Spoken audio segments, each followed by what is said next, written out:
بسم الله الرحمن الرحيم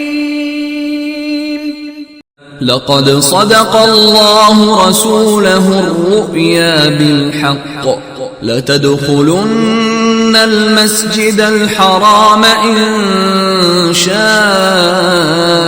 الله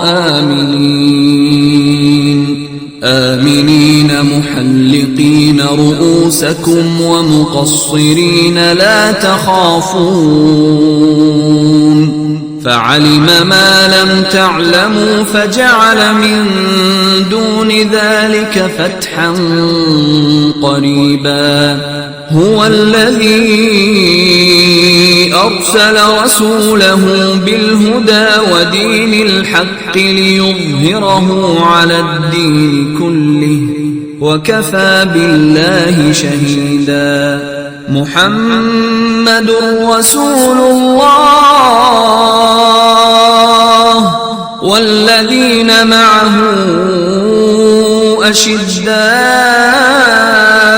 على الكفار رحماء بينهم تراهم ركعا سجدا يبتغون فضلا من الله ورضوانا سيماهم في وجوههم من أثر السجود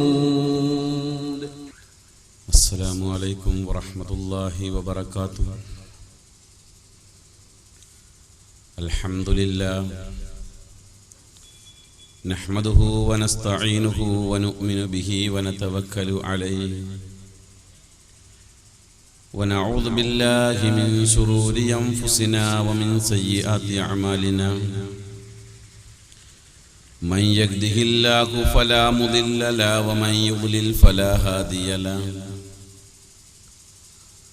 وأشهد أن لا إله إلا الله وحده لا شريك له وأشهد أن محمدًا عبده ورسوله أرسله بالهدى ودين الحق ليظهره على الدين كله ولو كره المشركون اللهم صل على محمد وعلى آل محمد كما صليت على إبراهيم وعلى آل إبراهيم وبارك على محمد وعلى آل محمد كما باركت على إبراهيم وعلى آل إبراهيم إنك حميد مجيد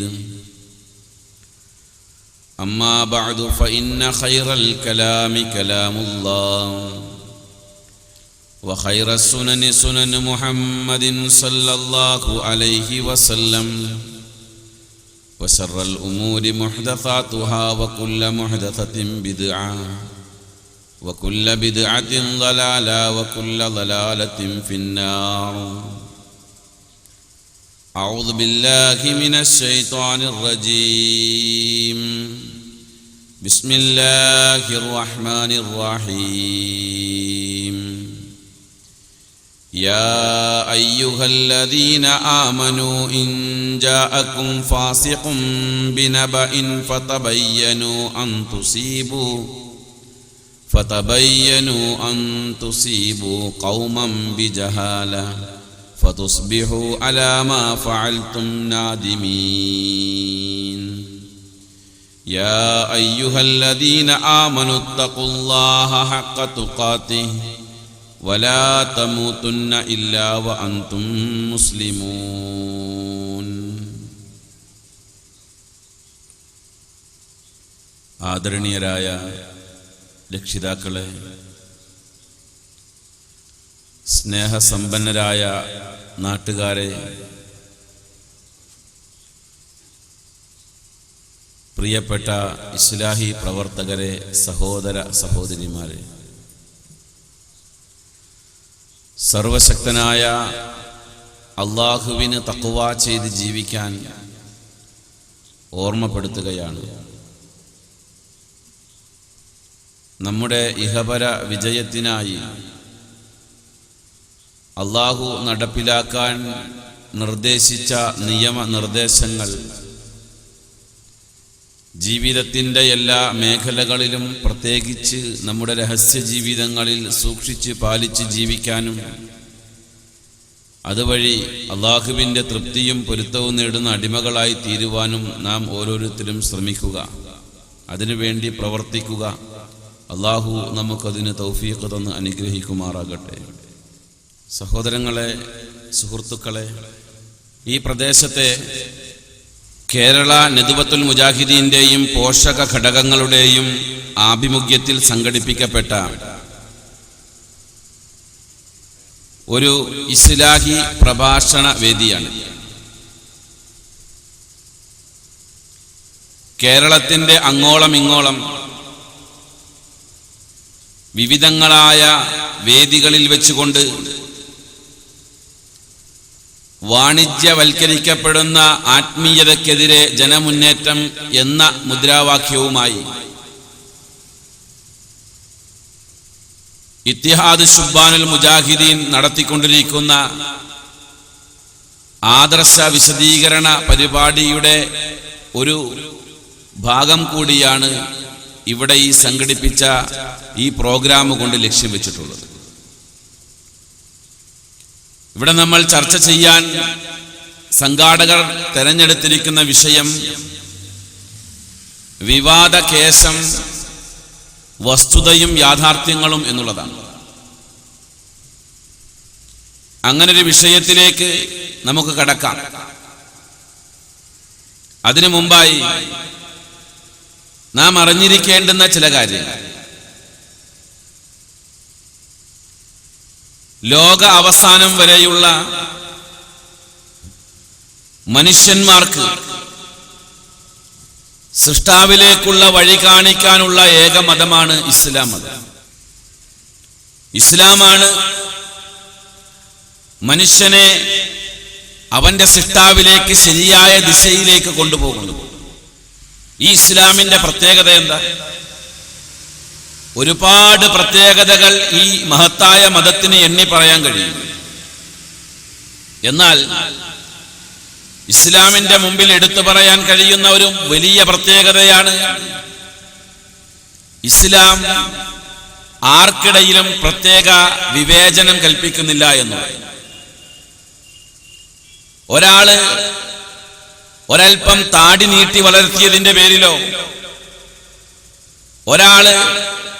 ഒരൽപ്പം തലമുടി നീട്ടി വളർത്തിയതിന്റെ പേരിലോ, ഒരാൾക്ക് കാണാൻ കുറച്ച് വെളുത്ത നിറം ഉണ്ട് എന്നതിന്റെ പേരിലോ, ഒരാൾക്ക് അല്പം കറുപ്പ് നിറമായി പോയി എന്നതിന്റെ പേരിലോ, ഒരാളുടെ കൈവശം കുറെ സാമ്പത്തികമായ ഭദ്രതയുണ്ട് എന്നതിന്റെ പേരിലോ, ഒരാൾ ദരിദ്രനാണ് എന്നതിന്റെ പേരിലോ ഒരു തരത്തിലും ഇസ്ലാം ആർക്കിടയിലും വിവേചനം കൽപ്പിക്കുന്നില്ല.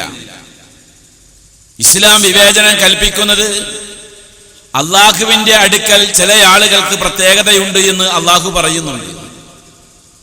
അങ്ങനെയുള്ള ആളുകൾക്ക് ഈ ഭൂലോകത്തല്ല, അള്ളാഹുവിന്റെ അടുക്കലാണ് ആ പ്രത്യേകതയുള്ളത്. അവരാരാ? തഖ്വയുള്ളവർ.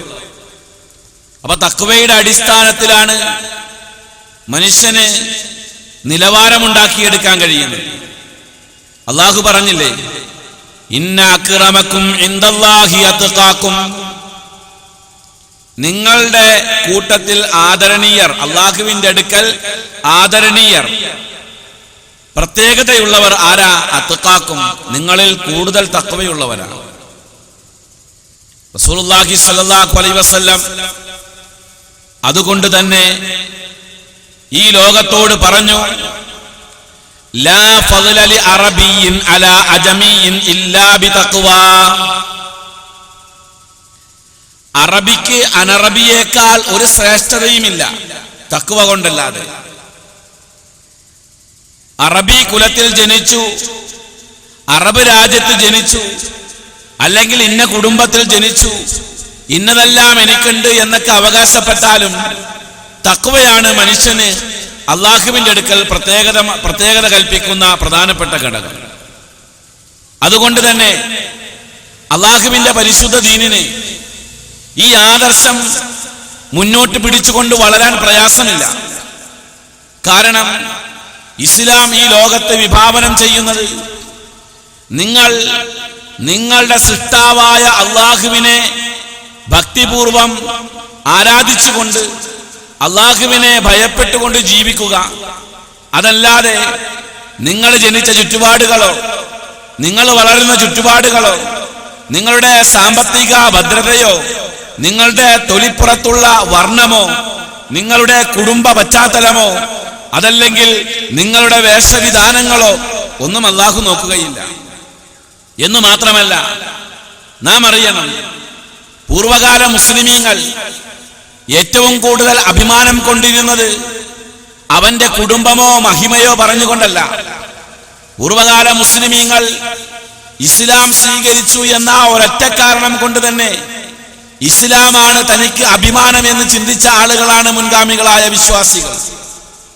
ഇസ്ലാമിന്റെ ഇന്നലകളുടെ ചരിത്രങ്ങളൊന്ന് പരതി നോക്കിയാൽ നമുക്കത് വ്യക്തമാകുന്നതാണ്.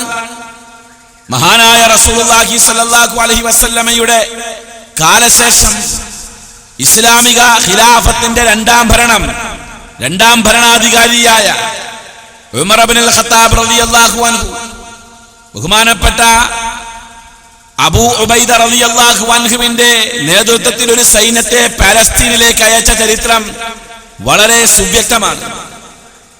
പാലസ്തീൻ മുസ്ലിമീങ്ങളുടെ അധീശാധിപത്യത്തിൽ വന്നു. മുസ്ലിമീങ്ങൾക്ക് പാലസ്തീൻ കീഴടങ്ങുകയാണ്. ആ കീഴടങ്ങുന്ന ഘട്ടത്തിൽ അന്നത്തെ ആ മണ്ണിന്റെ ഭരണകർത്താക്കൾ, രാജാക്കന്മാർ, അവർ അബൂ ഉബൈദയുടെ മുമ്പിൽ ഒരൊറ്റ നിർദ്ദേശം മാത്രമാണ് വെച്ചത്. അതായത്, ഇത്രയും കാലം ഞങ്ങൾ ഭരിച്ച ഈ മണ്ണ്, ആ മണ്ണ് നിങ്ങൾക്ക് ഭരിക്കുവാനും നിങ്ങളുടെ കൈവശവും ഞങ്ങൾ വിട്ടുതരികയാണ്, ഞങ്ങൾ കീഴടങ്ങുകയാണ്. ഞങ്ങൾക്കൊരു നിർദ്ദേശമുണ്ട്. എന്താണെന്നറിയുമോ? ഈ പാലസ്തീനിന്റെ താക്കോൽ ദാന ചടങ്ങ് അഥവാ ഈ ഭരണ കൈമാറ്റം നിങ്ങളുടെ മുമ്പിൽ നടത്താൻ ഞങ്ങൾക്ക് ആഗ്രഹമില്ല. ഇതിന്റെ ഭരണം ഞങ്ങൾ ഖലീഫ ഉമറിന്റെ കയ്യിലാണ് ഏൽപ്പിക്കാൻ പോകുന്നത്. അതുകൊണ്ട് നിങ്ങളുടെ ഭരണാധികാരിയായ അറേബ്യൻ സാമ്രാജ്യത്തിന്റെ ആ ഭരണകർത്താവായ ഉമറിനെ ഒന്ന് വിളിച്ചു വരുത്തണം എന്ന് പറഞ്ഞപ്പോൾ അബൂ ഉബൈദ റളിയല്ലാഹു അൻഹു മദീനയിലേക്ക് തലകയച്ചു. ഉമർ റളിയല്ലാഹു അൻഹുവിനെ ക്ഷണിച്ചു. അദ്ദേഹം മദീനയിൽ നിന്നും ദിവസങ്ങളോളം നീണ്ടു നിൽക്കുന്ന യാത്ര ചെയ്തുകൊണ്ട് പാലസ്തീന്റെ കവാടത്തിലേക്ക് എത്തുകയാണ്. പാലസ്തീന്റെ കവാടത്തിലേക്ക് എത്തുമ്പോൾ അബൂ ഉബൈദ റളിയല്ലാഹു അൻഹുവിന്റെ നേതൃത്വത്തിൽ മുസ്ലിമീങ്ങൾ അദ്ദേഹത്തെ സ്വീകരിക്കാൻ ഒരുങ്ങി നിൽക്കുന്നു. ഖലീഫ ഉമർ ഇബ്നുൽ ഖത്താബ് റളിയല്ലാഹു അൻഹു പാലസ്തീനിന്റെ മണ്ണിലേക്ക് കാലുകുത്താൻ അതിന്റെ അതിർത്തിയിലെത്തിയപ്പോൾ അബൂ ഉബൈദ റളിയല്ലാഹു അൻഹു അദ്ദേഹത്തെ മാറ്റി നിർത്തിയിട്ട് അദ്ദേഹത്തോട് പറഞ്ഞു, താങ്കൾക്ക് ഇന്നത്തെ ഇവിടത്തെ അവസ്ഥ അറിയുമോ? ഇന്ന് നമ്മൾ താക്കോൽ ദാന ചടങ്ങ്, താക്കോൽ കൈമാറൽ ചടങ്ങ് ഇവിടെ നടക്കുമ്പോൾ അവിടെ പങ്കെടുക്കുന്ന വലിയ വലിയ പാതിരിമാരുണ്ട്, വലിയ വലിയ പുരോഹിതന്മാരുണ്ട്, വലിയ വലിയ ബിഷപ്പുമാരുണ്ട്, വലിയ വലിയ നേതാക്കന്മാരുണ്ട്.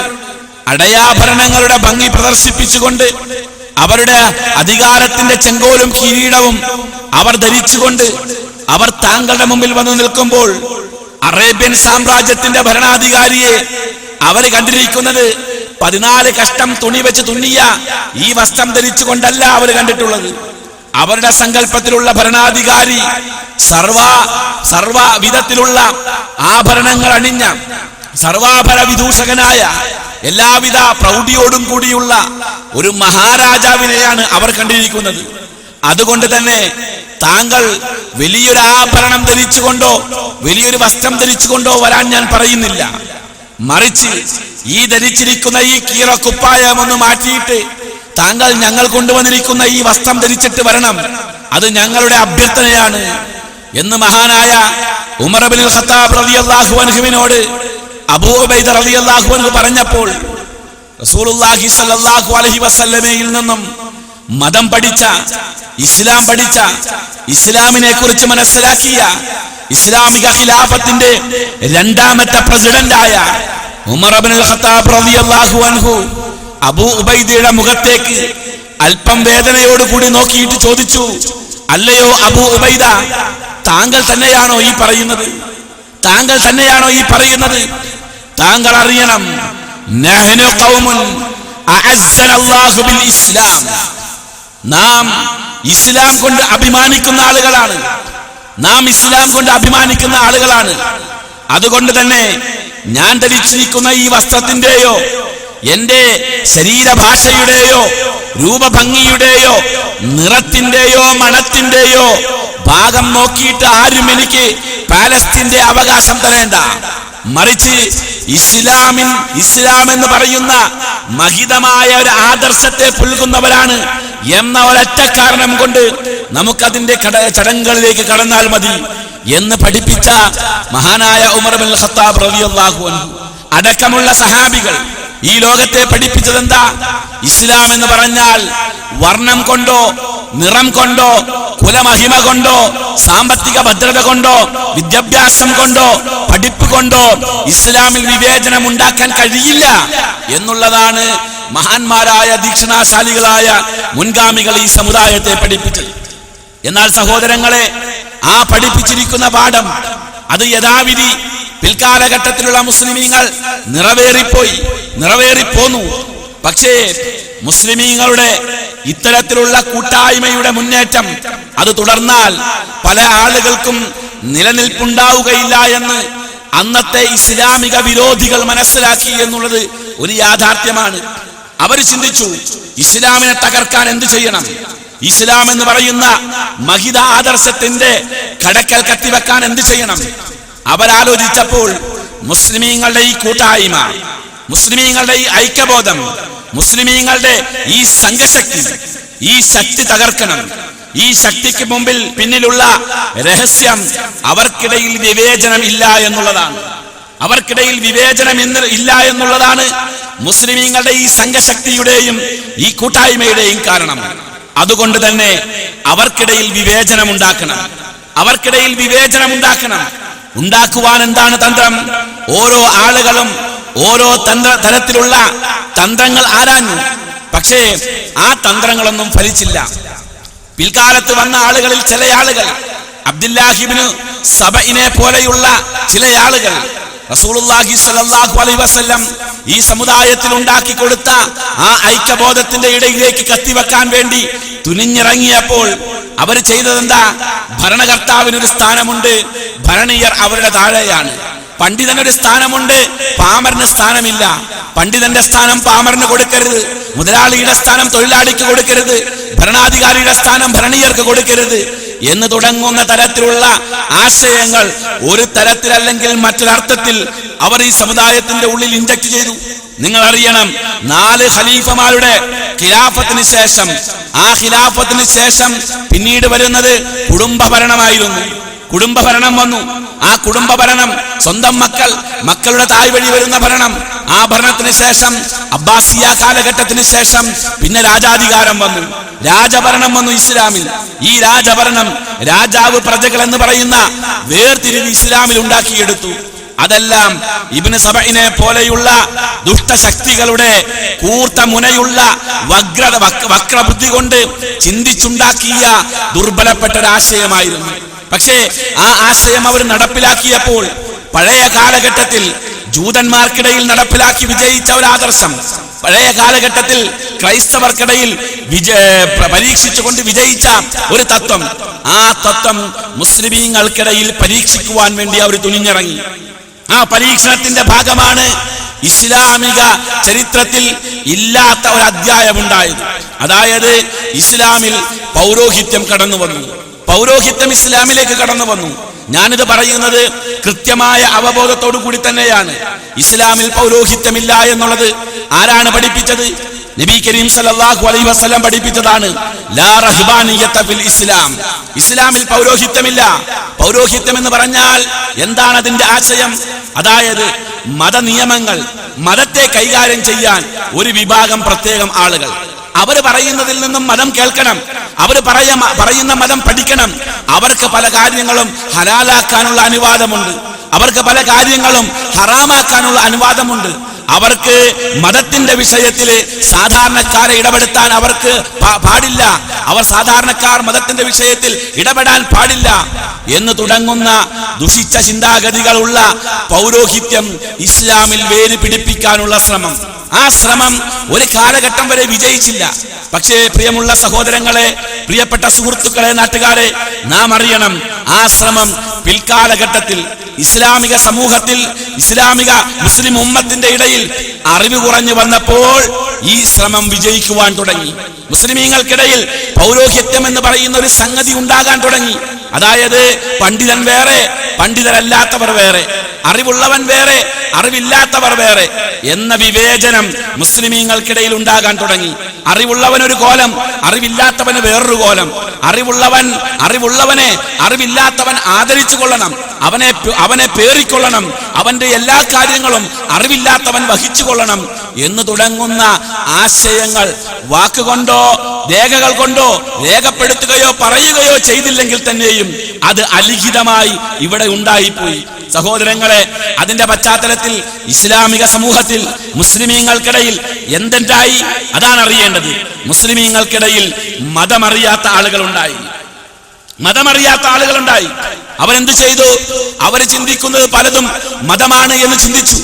മാത്രമല്ല, പൗരോഹിത്യം ഈ സമുദായത്തെ പഠിപ്പിച്ചത് ഖുർആൻ എന്ത് പറയുന്നുവോ, സുന്നത്ത് എന്ത് പറയുന്നുവോ, ഹദീസിൽ എന്ത് പറയുന്നുവോ അതിന് എതിരായ ആശയം തന്നെയാണ് പൗരോഹിത്യം ഈ സമുദായത്തെ പഠിപ്പിച്ചത്. അതിന്റെ പ്രകടമായ ഉദാഹരണം ഒന്ന് രണ്ട് കാര്യങ്ങളിൽ കൂടെ മാത്രം ഞാൻ നിങ്ങളെ സ്ഥിരപ്പെടുത്തി തരാം.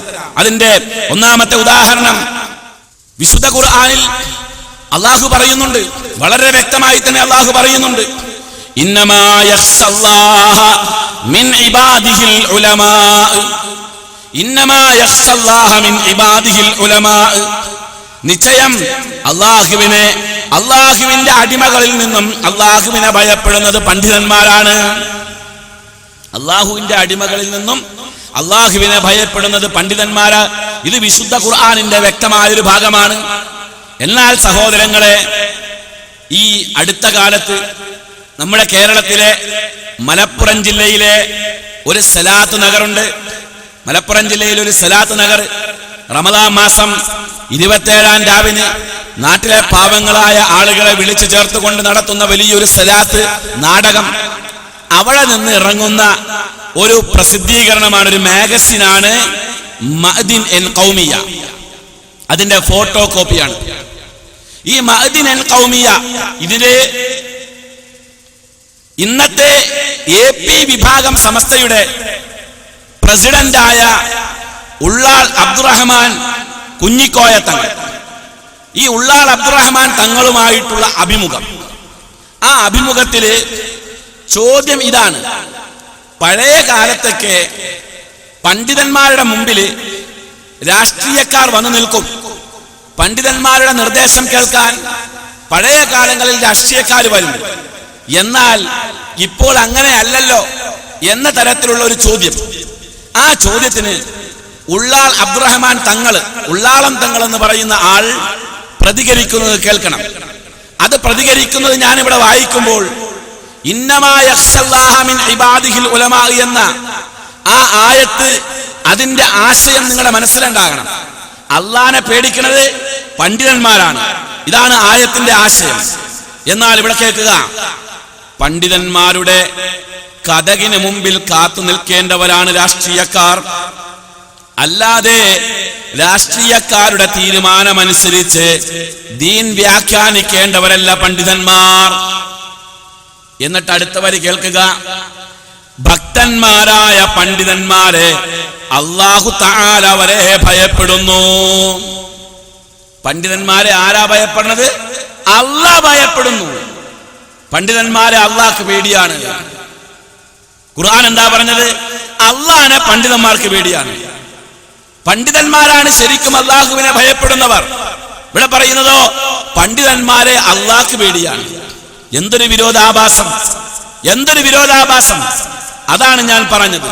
പൗരോഹിത്യം ഇവിടെ സ്ഥാപിക്കുക, അതായത് അല്ലാഹ്ക്ക് പോലും പണ്ഡിതന്മാരെ പേടിയ, എന്ന് പറഞ്ഞാൽ സാധുക്കളായ അറിവ് കുറഞ്ഞ ജനങ്ങൾ പോലും പണ്ഡിതന്മാരെ പേടിക്കണം. അള്ളാഹ് പോലും പേടിക്കണ്ട്, പിന്നെയാണോ നിങ്ങൾ പേടിക്കാത്തത് എന്ന് വരുത്തി തീർക്കാനുള്ള ശ്രമം. അതുകൊണ്ടും തീർന്നോ? പണ്ഡിതന്മാർക്ക് മതത്തിന്റെ വിഷയത്തിൽ പുരോഹിതന്മാർക്ക് എന്ത് കൈകടത്തലുകളാണുള്ളത് ചോദിക്കാറുണ്ട്. അപ്പോ പല ആളുകളും ചോദിക്കാറുണ്ട്, ഞങ്ങളൊന്നും കൈകടത്തിയിട്ടില്ലല്ലോ എന്ന്. അവര് കൈകടത്തിയിരിക്കുന്ന എന്താ? അള്ളാഹുവിന്റെ വിധി. ആ വിധി അംഗീകരിക്കണം എന്നുള്ളതാണ് മുസ്ലിമിന്റെ ബാധ്യത. മാ കാന ലിമുഅ്മിനിൻ വലാ മുഅ്മിനത്തിൻ ഇദാ ഖലല്ലാഹു വറസൂലുഹു അംറ അൻ യകൂന ലഹുമുൽ ഖിയറതു മിൻ അംരിഹിം. വളരെ വ്യക്തമാണ് ആ ആയത്ത്. ഒരു വിശ്വാസിയാകട്ടെ വിശ്വാസിനിയാകട്ടെ, അള്ളാഹുവോ അള്ളാഹുവിന്റെ പ്രവാചകനോ ഏതെങ്കിലും ഒരു തീരുമാനം വിധിച്ചാൽ ആ വിധിയിൽ നിന്നും സ്വന്തം ഇഷ്ടപ്രകാരം മറ്റൊന്ന് തിരഞ്ഞെടുക്കാൻ വിശ്വാസിയാകട്ടെ വിശ്വാസിനിയാകട്ടെ അവർക്ക് യോജിച്ച പണിയല്ല അത്. അവർക്ക് ചെയ്യാൻ പാടില്ല. അള്ളാഹ് പറഞ്ഞതിനപ്പുറം, പ്രവാചകൻ പറഞ്ഞതിന്റെ അപ്പുറം വേറെ ആര് അവൻ എത്ര വലിയ താടി വെച്ചാലും, അവൻ എത്ര വലിയ തലപ്പാവ് ധരിച്ചാലും, അവൻ തുണിക്കടയിലുള്ള എത്ര മനോഹരമായ വേഷം പുതച്ചു വന്നാലും അവൻ പറയുന്നത് സ്വീകരിക്കേണ്ട ബാധ്യത മുസ്ലിമിനില്ല, മുഅ്മിനിനില്ല, വിശ്വാസിയായ സഹോദരിക്കും ഇല്ല. അത് ഖുർആൻ വ്യക്തമായി പറഞ്ഞതാ. എന്നാ സഹോദരങ്ങളെ, നമ്മുടെ നാട്ടിലെ ഉസ്താദുമാര് പറയുന്നു, ഇത് മുജാഹിദ് പ്രസ്ഥാനം എങ്ങോട്ട് എന്നൊരു പുസ്തകം. ഈ പുസ്തകം എഴുതിയത് അബ്ദുൽ ഹമീദ് ഫൈസി അമ്പലക്കടവെന്ന് പറയുന്ന ആളാണ് ഈ പുസ്തകം എഴുതിയത്. ഈ പുസ്തകത്തില് പറയുന്ന ഒരു പ്രധാനപ്പെട്ട വിഷയം കേൾക്കുക. അതായത് പണ്ഡിതന്റെ സ്ഥാനം പറയുന്നുണ്ട്. സാധാരണക്കാരന് മതപണ്ഡിതനെ പിൻപറ്റൽ നിർബന്ധമാണ്. ഇനി അടുത്തത് കേക്ക്. പണ്ഡിതൻ സത്യം പറയട്ടെ, കളവ് പറയട്ടെ, അല്ലെങ്കിൽ ശരി പറയട്ടെ, അബദ്ധം പറയട്ടെ, സാധാരണക്കാരുടെ ബാധ്യത പണ്ഡിതൻ പറയുന്നത് സ്വീകരിക്കലാണ് എന്ന കാര്യത്തിൽ ഇജ്മാ ഉണ്ട്. എന്താ പറഞ്ഞത്? പണ്ഡിതൻ സത്യം പറഞ്ഞാലും കളവ് പറഞ്ഞാലും, പണ്ഡിതൻ ശരി പറഞ്ഞാലും അബദ്ധം പറഞ്ഞാലും, പണ്ഡിതൻ പറയുന്നത് സ്വീകരിക്കേണ്ട ബാധ്യത മുസ്ലിമിനുണ്ട് എന്നാണ് പറയുന്നത്. സാധാരണക്കാരനുണ്ട്. സ്വീകരിക്കാൻ പറ്റോ? അള്ളാഹ് പറഞ്ഞതിനെതിരല്ലേ ഇത്? പണ്ഡിതൻ പറയേണ്ടത് എന്താണ്? അള്ളാഹ് പറഞ്ഞത് നിങ്ങൾക്ക് സ്വീകരിക്കാം, ഞങ്ങൾ പറയുന്നതില് അബദ്ധം സംഭവിച്ചാൽ അത് നിങ്ങൾ തിരുത്തുക. ഇതാണല്ലോ പണ്ഡിതൻ പറയേണ്ടത്.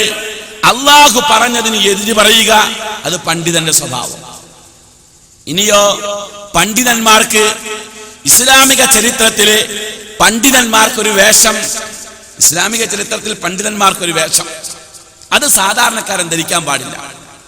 അതായത് ഞങ്ങൾ ഒരു പ്രത്യേക വിഭാഗം ആളുകൾ. നിങ്ങൾക്കറിയാമല്ലോ, റസൂലുള്ളാഹി സ്വല്ലല്ലാഹു അലൈഹി വസല്ലമ ഈ ലോകത്തോട് വിടവാങ്ങുന്ന സന്ദർഭത്തില് അള്ളാഹുവിന്റെ പ്രവാചകന് ഏകദേശം 1,00,000 സഹാബികൾ ഉണ്ടായിരുന്നു. ഈ 1,00,000 സഹാബികളുടെ ഇടയില് ചില സഹാബികൾക്ക് ചില വേഷം, ചില മുസ്ലിമീങ്ങൾക്ക് ചില വേഷം, ചില ആളുകൾക്ക് ഒരു പ്രത്യേക രൂപം, പ്രത്യേക ഭാവം. അങ്ങനെ ഉണ്ടായിരുന്നോ? ഇല്ല. അള്ളാഹുവിന്റെ പ്രവാചകൻ മദീനയിലേക്ക് ഹിജറ പോവുക. മദീനയിലേക്ക് ഹിജറ പോകുമ്പോ പ്രവാചകനോടൊപ്പം ഉണ്ടായിരുന്നത് ആരാ? അബൂബക്കർ സിദ്ദീഖ് റളിയല്ലാഹു അൻഹു അല്ലേ? അദ്ദേഹവും പ്രവാചകനും കൂടെ യാത്ര ചെയ്തു, മദീനയിലെത്തി. അപ്പൊ യാത്ര ചെയ്യുമ്പോ അവർക്കിടയിൽ ഒരു വ്യവസ്ഥ ഉണ്ടായിരുന്നു. എന്താ വ്യവസ്ഥ? കുറച്ചു നേരം ഇത്ര സമയം വരെയും പ്രവാചകൻ ഒട്ടകപ്പുറത്ത് യാത്ര ചെയ്യുക. ആകെ ഒരൊട്ടകമുള്ളൂ. അത് കഴിയുമ്പോ അബൂബക്കർ സിദ്ദീഖ് ഒട്ടകത്തിന്റെ പുറത്ത് യാത്ര ചെയ്യും. അങ്ങനെ യാത്രയുടെ, ഒട്ടകപ്പുറത്തുള്ള യാത്രയുടെ സമയം അവര് വീതം വെച്ചുകൊണ്ടാണ് യാത്ര ചെയ്യുന്നത്. അങ്ങനെ മദീനയിലേക്ക് കടക്കുന്ന സന്ദർഭത്തില് ഒട്ടകപ്പുറത്ത് യാത്ര ചെയ്യാനുള്ള ഊഴം അബൂബക്കർ സിദ്ദീഖ് റളിയല്ലാഹു അൻഹുവിനാണ്. ഒട്ടകപ്പുറത്ത് കയറി വരുന്ന ആളും ഒരാൾ നടന്നു വരികയും ചെയ്യുന്നത് കണ്ടപ്പോൾ മദീനാവാസികൾ, മുമ്പ് പ്രവാചകനെ കണ്ടിട്ടില്ലാത്ത മദീനാവാസികൾ, അവർ ചിന്തിച്ചു ഒട്ടകപ്പുറത്തിരിക്കുന്നതാണ് പ്രവാചകനെന്ന്. അങ്ങനെ അതാണ് പ്രവാചകൻ എന്ന് കരുതി അവർ സ്വീകരിക്കാൻ തുടങ്ങി. ഇതെന്താണ് തെളിയിക്കുന്നത്? പ്രവാചകന്റെ ഇടയിലും അനുയായിയുടെ ഇടയിലും വേഷത്തിലോ രൂപഭാവത്തിലോ അവർക്ക് യാതൊരുവിധ വ്യത്യാസവുമില്ല, ഒരു വിവേചനവും ഇല്ല. അങ്ങനെ ഉണ്ടായിരിക്കെ പ്രവാചകന്റെയും സഹാബികളുടെയും ഇടയിൽ ഈ വിവേചനം ഇല്ലാതിരിക്കെ പിന്നെ എങ്ങനെ സാധാരണക്കാരന്റെയും പണ്ഡിതന്റെ ഇടയിൽ ഒരു വിവേചനം ഉണ്ടാകും? പള്ളിക്കത്തെ ഉസ്താദിനൊരു കോലം, നാട്ടിലെ ആൾ ആ കോലം കെട്ടാൻ പാടില്ല. അഥവാ കെട്ടിയാൽ എന്തായിരിക്കും അവസ്ഥ?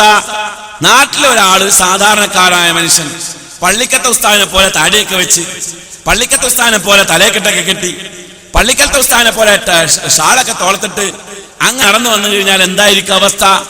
ഓന്റെ അഹങ്കാരം കണ്ടില്ലേ എന്ന് പറയും. അവന്റെ അഹങ്കാരം കണ്ടില്ലേ? അതിനർത്ഥം എന്താ? ഞങ്ങൾക്കൊരു കോലം, ഇത് ഞങ്ങളുടെ കോല, അത് വേറെ ആരും സ്വീകരിക്കാൻ പാടില്ല. ഇതാരാ പറഞ്ഞത്? ഇത് കേവലം ഒരു അവകാശവാദമല്ല. ഇത് പറഞ്ഞത് ഇവിടത്തെ ഒരു പണ്ഡിതനാണ്. ആ പണ്ഡിതൻ എഴുതി വെച്ചിരിക്കുകയാണ്. ഈ പുസ്തകത്തിന്റെ പേര് ജുമുഅ ഒരു പഠനം എന്നുള്ളതാണ്. ജുമുഅ ഒരു പഠനം. ഈ പുസ്തകം എഴുതിയത് നെല്ലിക്കുത്ത് ഇസ്മായിൽ മുസ്ലിയാർ, ഈ അടുത്ത കാലത്ത് മരണപ്പെട്ടു പോയ ആളാണ്. അദ്ദേഹം ഈ പുസ്തകത്തില് സമർത്ഥിക്കാൻ ശ്രമിക്കുന്ന ഒരു പൗരോഹിത്യത്തിന്റെ ആദർശം കേൾക്കുക. അതായത് പണ്ഡിതന്മാരുടെ വേഷവിധാനങ്ങളെ കുറിച്ചുള്ള വിശദീകരണമാണ്. വായിച്ചു കേൾപ്പിക്കാം. പണ്ഡിതർ സാധാരണക്കാരുടെ തലപ്പാവ് ധരിക്കലും മറിച്ചും മുറുവത്ത് മാന്യത നഷ്ടപ്പെടുത്തുന്നതാണ്. ആരും തന്റെ പ്രത്യേക യൂണിഫോം മാറ്റി മറ്റുള്ളവരെ വഞ്ചിക്കൽ കുറ്റമാണ്. അന്യരെ വഞ്ചിക്കാനായി സാധാരണക്കാരൻ പണ്ഡിത വേഷം ധരിക്കൽ ഹറാമാണ്. സാധാരണക്കാരന് പണ്ഡിതന്മാരുടെ വേഷം ധരിക്കല് ഹറാമാണ്. അപ്പൊ ഈ പണ്ഡിതന്മാർക്ക് ആ വേഷം ഉണ്ടാക്കി കൊടുത്തത് ആരാ? ഇസ്ലാമിക ചരിത്രത്തിൽ കാണണമല്ലോ, പ്രവാചകൻ പറയണല്ലോ, നിങ്ങളുടെ കൂട്ടത്തിൽ പണ്ഡിതന്മാരൊരു വേഷം ധരിക്കട്ടെ, സാധാരണക്കാര് വേറെ വേഷം ധരിക്കട്ടെ. അള്ളാന്റെ പ്രവാചകന് ഒരു മനുഷ്യൻ മലമൂത്ര വിസർജനത്തിന് വേണ്ടി ബാത്റൂമിലേക്ക് കയറുമ്പോഴും ഇറങ്ങുമ്പോൾ പോലും എന്ത് ചെയ്യണമെന്ന വ്യക്തമായ നിർദ്ദേശം തന്ന പ്രവാചകൻ. ആ പ്രവാചകൻ എന്തുകൊണ്ട് ഇതൊരു ആദർശ പ്രശ്നമാകുമ്പോൾ ഈ വിഷയത്തിൽ വിശദീകരണം കൊടുത്തില്ല? പ്രവാചകൻ പറഞ്ഞിട്ടില്ല, പ്രവാചകന്റെ ഹദീസുകളിൽ കാണാൻ കഴിയില്ല അങ്ങനെ ഒരു വിവേചനം. എന്നാൽ ഇത്തരത്തിൽ വിവേചനമുണ്ടാക്കി അതെല്ലാം ഇസ്ലാമിന്റെ ലേബലിലേക്ക് ഉണ്ടാക്കുകയാണ്. ഇസ്ലാമിന്റെ ലേബലിൽ എന്തിനു വേണ്ടിയാണ്? അവരവരുടെ ഉപജീവനം നടത്താൻ. പൗരോഹിത്യം ഇവിടെ ശ്രമിക്കുന്നത് അതാണ്. അതായത് തങ്ങൾക്കൊരു പ്രത്യേക വേഷം, തങ്ങൾക്കൊരു പ്രത്യേക ഭാവം, ഞങ്ങളൊരു പ്രത്യേക വിഭാഗം ആളുകൾ, ഞങ്ങൾ പറയുന്നതാണ് മതം, ഞങ്ങൾ ശരി പറഞ്ഞാലും സ്വീകരിക്കണം, ഞങ്ങൾ തെറ്റ് പറഞ്ഞാലും സ്വീകരിക്കണം, ഞങ്ങൾ സത്യം പറഞ്ഞാലും സ്വീകരിക്കണം, കളവ് പറഞ്ഞാലും സ്വീകരിക്കണം. കാരണം അള്ളാഹ്ക്ക് പോലും ഞങ്ങളെ പേടിയാ, അതുകൊണ്ട് നിങ്ങൾ അത് സ്വീകരിച്ചോളണം. എന്തിനാണിത്? ഉപജീവനം തരപ്പെടുത്താൻ. ആരെയും വ്യക്തിപരമായി ആക്ഷേപിക്കുകയോ ആരുടെയെങ്കിലും ആദർശത്തിന്റെ പുറത്ത് മുറിവേൽപ്പിക്കുകയോ ചെയ്യുന്നതല്ല. ഇസ്ലാമിന്റെ ആദർശം തുറന്നു പറയാൻ സാധിക്കുക എന്നുള്ളതാണ് ഒരു മുസ്ലിമിന്റെ ബാധ്യത. അത് തുറന്നു പറയുന്നതാ. ഇതിൽ ആർക്കെങ്കിലും എന്തെങ്കിലും മാനസിക പ്രയാസമുണ്ട് എങ്കിൽ രാത്രി ഒന്ന് ചിന്തിക്കട്ടെ, എന്തിനായി പറഞ്ഞതെന്ന്. പൗരോഹിത്യം ഇത്തരത്തിലുള്ള നിബന്ധനകൾ, ഇത്തരത്തിലുള്ള നിർദ്ദേശങ്ങൾ ഈ സമുദായത്തിന്റെ ഇടയിൽ വെച്ചത് എന്തിനു വേണ്ടിയാണ്?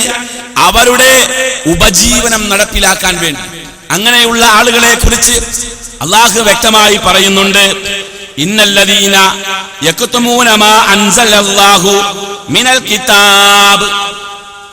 അള്ളാഹു ഇറക്കിക്കൊടുത്ത കിതാബിൽ നിന്നും മറച്ചു പിടിക്കുന്ന ചില ആളുകൾ, അള്ളാഹ് ഇറക്കിക്കൊടുത്ത കിതാബ് ഖുർആൻ, ആ കിതാബിൽ നിന്നും മറച്ചു പിടിക്കുന്ന ആളുകൾ, വയസ്തറൂന ബിഹി സമനൻ ഖലീലാ. മറച്ചു പിടിച്ചിട്ട് അവരെന്താ ചെയ്യുന്നത്? ആ മറച്ചു പിടിച്ചതിനെ തുച്ഛമായ വിലക്കവര് വിൽക്കും. എന്തിന്? അവരുടെ ഉപജീവനത്തിന് വേണ്ടി.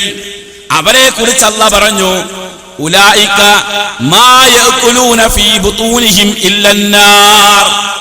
അവർ അവരുടെ വയറ്റിൽ നിറക്കുന്നത് തീയാണ് അവരുടെ വയറ്റിൽ നിറക്കുന്നത്. അള്ളാഹുവിന്റെ വിശുദ്ധമായ കലാം, വിശുദ്ധമായ വചനങ്ങൾ, ആ വചനങ്ങൾ മറച്ചു പിടിച്ചുകൊണ്ട് ജനങ്ങൾക്ക് എത്തിച്ചു കൊടുക്കേണ്ട തനതായ ഇസ്ലാമിന്റെ ആദർശത്തെ മറച്ചു പിടിച്ചുകൊണ്ട് വിശുദ്ധ ഖുർആനും ഇസ്ലാമിന്റെ ആദർശങ്ങളും തുച്ഛമായ വിലക്ക് വിറ്റ് കാശാക്കുന്ന ആളുകളുടെ വയറ്റിൽ നിറക്കുന്നത് തീയാണ് എന്നാണ് അള്ളാഹു പറയുന്നത്. തീയാണ് നിറക്കുന്നത്. എന്നാ എങ്ങനെയാണ് ഇത് വിൽക്കുന്നത്? പൗരോഹിത്യം ഇസ്ലാമിന്റെ ആദർശത്തെ എങ്ങനെ വിൽക്കുന്നു? അത് എന്റെ ശ്രോതാക്കൾക്കിടയിൽ സംശയമുണ്ടാകും. എന്നാൽ വിൽക്കുന്ന രീതി നമുക്ക് ഓരോന്ന് കാണാം. വിൽക്കുന്ന രീതി തിരുവനന്തപുരം കേന്ദ്രീകരിച്ച് പ്രവർത്തിക്കുന്ന ഒരു മുസ്ലിയാര് നമ്മുടെ ഇന്നത്തെ ഏറ്റവും വലിയ മീഡിയ വാർത്താ ചാനലുകൾ, ഈ ചാനലുകളിലെ ഒരു പ്രത്യേക പരിപാടി സംഘടിപ്പിച്ചിട്ട് അദ്ദേഹം ഒരു കച്ചവടം നടത്തുന്നു. ആ കച്ചവടങ്ങൾ ഞാൻ പൊളിച്ചു തരാൻ പോവുക. അവിടെ ആദ്യം 2 കച്ചവടം കാണിച്ചു തരാം. ഒന്നാമത്തെ കച്ചവടം നിങ്ങളൊന്ന് ശ്രദ്ധിക്കുക. പാലക്കാട് നിന്നും ഒരു സഹോദരിയുടെ സംശയമാണ്. എൻ്റെ 4 വയസ്സുള്ള കുട്ടിക്ക് തീരെ പ്രാപ്തിയില്ല, നടക്കുന്നതിനിടയിൽ വീഴുന്നു, സംസാരവും കുറഞ്ഞു വരുന്നു, ചികിത്സകൾ ചെയ്യുന്നുണ്ട്, എന്തെങ്കിലും ദുആ ഉണ്ടെങ്കിൽ പറഞ്ഞു തരണമെന്ന് അപേക്ഷിക്കുന്നു. സഹോദരി 786 തവണ ബിസ്മി ഓതി മന്ത്രിച്ച വെള്ളം സൂര്യോദയ സമയത്ത് കുഞ്ഞിനെ കുടിപ്പിക്കുക. ഒരു തവണ ഓതി മന്ത്രിച്ച വെള്ളം 7 ദിവസത്തോളം കുറേശ്ശെ കൊടുക്കാവുന്നതാണ്. 2 യാ ജലീലു യാ അല്ലാ 1000 തവണ ദിവസവും ഓതി ദുആ ചെയ്യുക. 3 ഫർള് നമസ്കാരങ്ങൾക്ക് ശേഷം യാ ജബ്ബാറു യാ അല്ലാ 208 തവണ ഓതി ദുആ ചെയ്യുക. അള്ളാഹു നിങ്ങളുടെ കുഞ്ഞിന് പ്രാപ്തിയും കഴിവും സാമർഥ്യവും നൽകുന്നതാണ്. അള്ളാഹു എല്ലാറ്റിനും കഴിവുള്ളവനാണ്. ഇതാരാ പഠിപ്പിച്ചത്? അള്ളാഹുവിന്റെ നാമം ഉച്ചരിക്കുവാനോ ദിക്ർ ചൊല്ലുവാനോ ബിസ്മി ചൊല്ലുവാനോ എണ്ണവും കണക്കവും ഈ മുസ്ലിയാരെ പഠിപ്പിച്ചത് ആരാണ്? അതായത് ഇങ്ങനെ ഒരു കച്ചവടം ആരംഭിച്ചു, ഇങ്ങനെ ഒരു പരിപാടി ആരംഭിച്ചാൽ യഥേഷ്ടം ആളുകൾ വിളിക്കും. ആളുകൾക്ക് ഒരുപാട് പ്രശ്നങ്ങളുണ്ട്. നമുക്ക് ഓരോരുത്തർക്കും ഓരോ പ്രശ്നങ്ങളുള്ള ആളുകളാണ്. നമ്മുടെ നീറുന്ന ആ പ്രശ്നങ്ങൾ ഇറക്കി വെക്കാൻ ഒരു അത്താണി വേണമെന്ന് ആഗ്രഹിക്കുമ്പോൾ അത് അള്ളാഹുവിലേക്ക് ഇറക്കി വെക്കണമെന്നാണ് മുജാഹിദ് പ്രസ്ഥാനം ഈ സമുദായത്തോട് പറയാറ്. പക്ഷേ ജനങ്ങളുടെ പ്രശ്നങ്ങൾ കേൾക്കാൻ ഒരാളൊരു ക്യാമറയുടെ മുമ്പിൽ ഇരിക്കുകയാ. എന്നിട്ട് ജനങ്ങൾ പ്രശ്നം പറയുമ്പോഴോ അതിന് ഔഷധം നിർദ്ദേശിച്ചു കൊടുക്കുക. അത് ഖുർആൻ കൊണ്ടല്ലേ? ഖുർആൻ കൊണ്ടാകുമ്പോൾ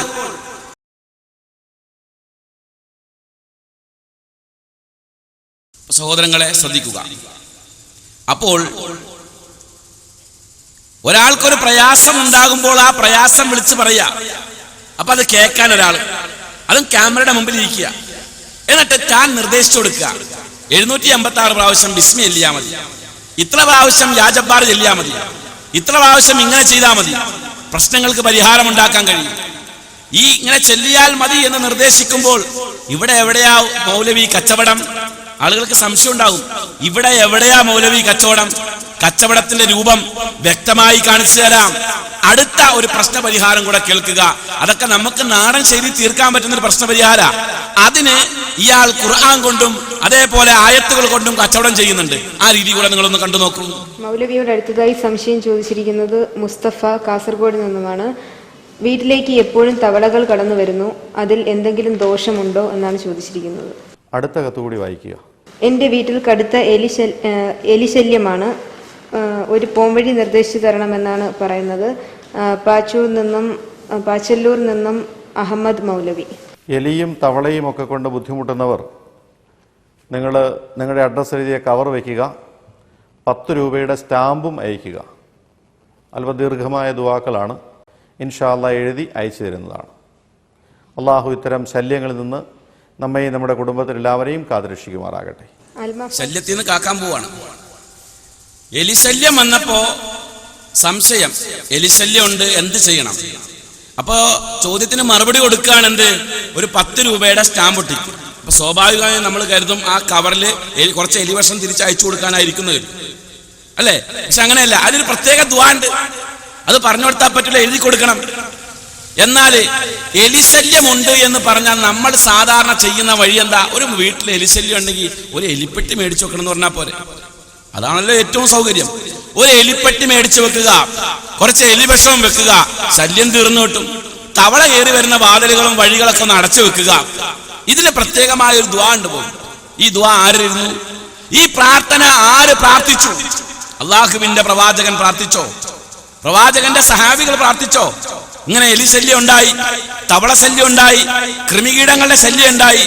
അപ്പൊ ഒരു പ്രത്യേകമായ പ്രാർത്ഥന.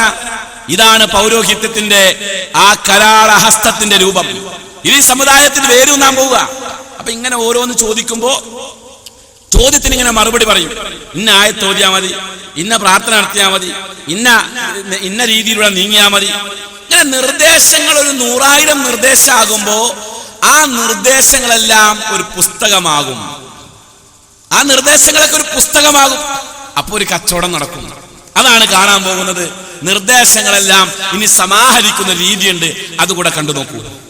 അൽ മഫാസിലേക്കുള്ള കത്തുകളും സംശയങ്ങളും നിർദ്ദേശങ്ങളും ഒക്കെ അൽ മഫാസ്, ഹൗസ് നമ്പർ 40, കമലേശ്വരം, തിരുവനന്തപുരം 9 എന്ന അഡ്രസ്സിൽ അയയ്ക്കുക. മൻസിൽ ആവശ്യമുള്ളവർ മണി ഓർഡർ അയയ്ക്കുക ഇതേ അഡ്രസ്സിൽ. ഒരു മൻസിലിന് 40 രൂപ, 2 എണ്ണം 60, 3 എണ്ണം 80, 4 എണ്ണം 100, ഈ രീതിക്ക് ആയിരിക്കും മൻസിലിൻ്റെ വില. അത് മണി ഓർഡർ അയക്കുമ്പോൾ പ്രത്യേകം ശ്രദ്ധിക്കണം, നിങ്ങളുടെ അഡ്രസ്സ് വ്യക്തമായി അയക്കണം. ധാരാളം മണി ഓർഡറുകൾ അഡ്രസ്സ് വ്യക്തമല്ലാത്തതുകൊണ്ട് തിരിച്ചയക്കപ്പെടുകയാണ്.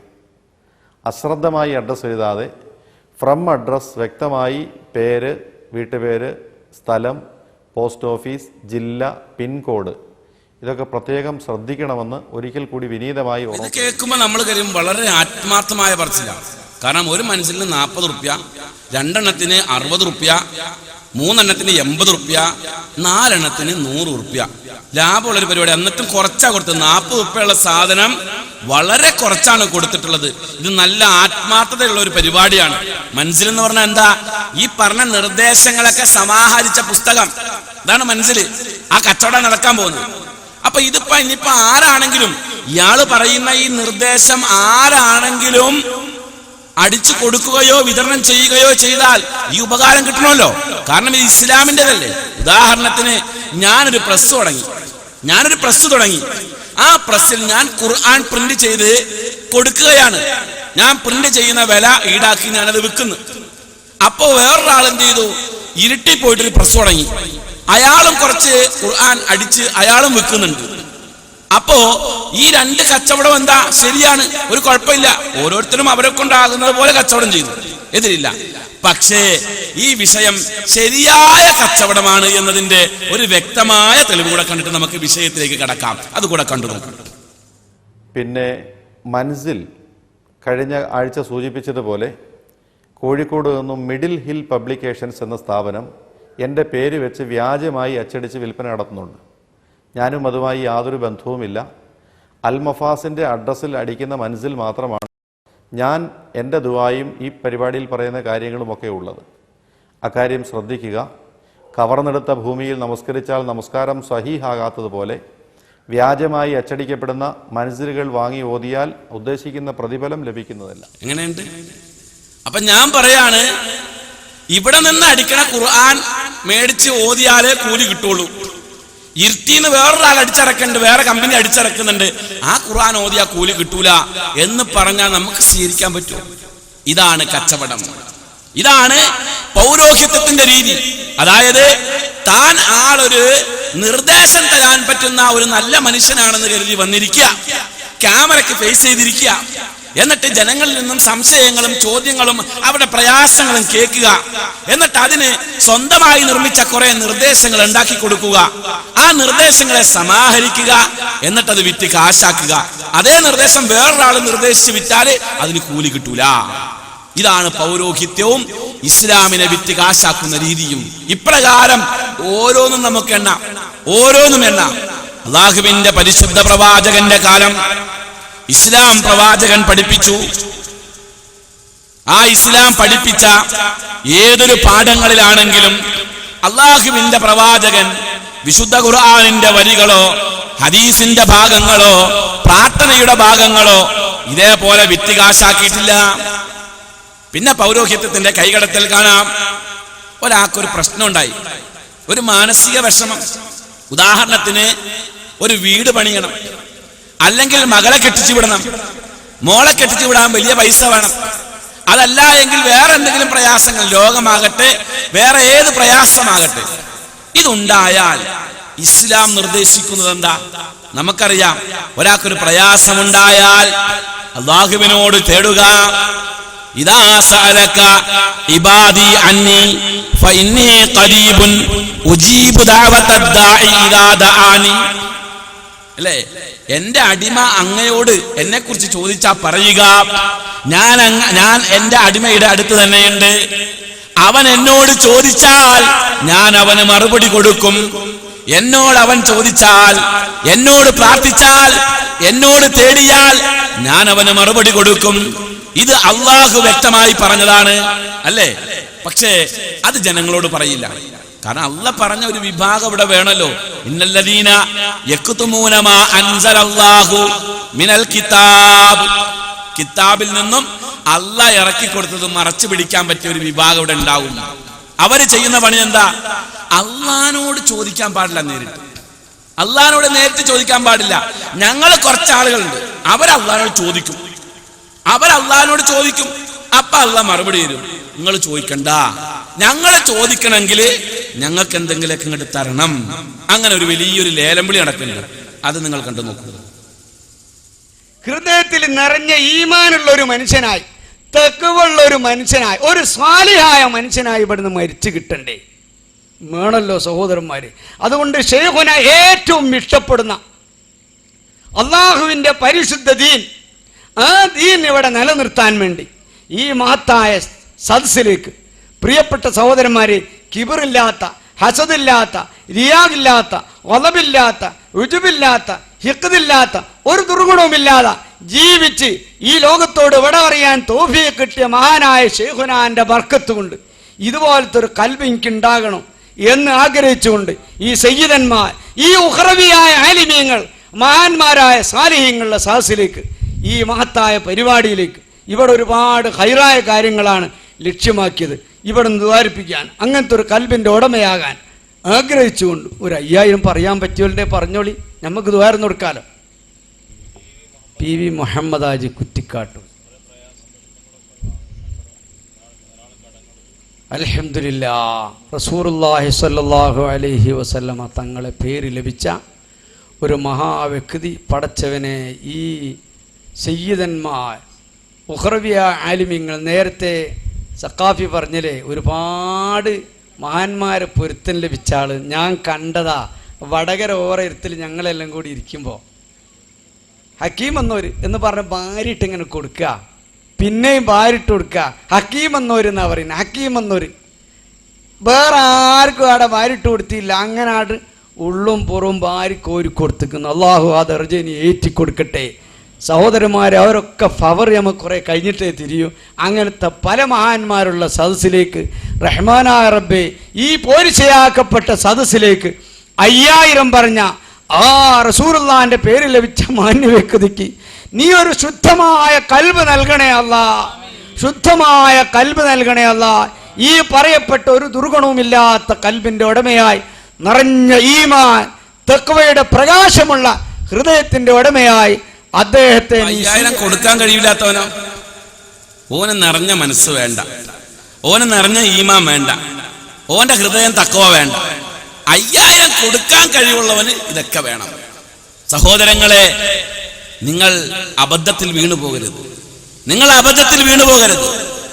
ഇതേപോലെ പണം കൊടുത്ത് ദ്വാരപ്പിക്കുക, പണം കൊടുത്താൽ അവർക്ക് വേണ്ടി പ്രാർത്ഥിച്ചു കൊടുക്കുക, അവർക്ക് വേണ്ടി ദ്വാരന്ന് കൊടുക്കുക, അവരുടെ ഏത് കാര്യങ്ങളും അള്ളാഹിനോട് പറയുക, തുറന്നു പറയുക. സഹോദരങ്ങളെ, ഇതാണ് പൗരോഹിത്യം ഈ സമുദായത്തിൽ ചെയ്യുന്നത്. ഇസ്ലാമിനെ വിത്തികാശാക്കുക, മതത്തെ വിത്തികാശാക്കുക. ഒരു കച്ചവടമാകുമ്പോ ആ കച്ചവടത്തിന് പല പുതിയ സാധ്യതകൾ ഉണ്ടാവും.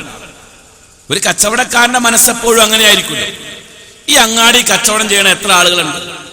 അവരാ കച്ചവടം ചെയ്യുമ്പോൾ ചിന്തിക്കുന്ന എന്താ? തന്റെ ഈ കച്ചവടം ഒന്ന് പച്ച പിടിക്കണം, കുറച്ചുകൂടെ നന്നാകണം ഈ കച്ചവടം.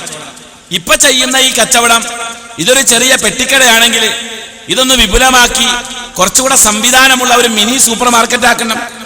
ഒരു മിനി സൂപ്പർ മാർക്കറ്റ് ഉള്ളവനോ അവൻ കരുതും ഇതൊക്കെ ഒരു ഹൈപ്പവർ സൂപ്പർ മാർക്കറ്റ് ആക്കണം.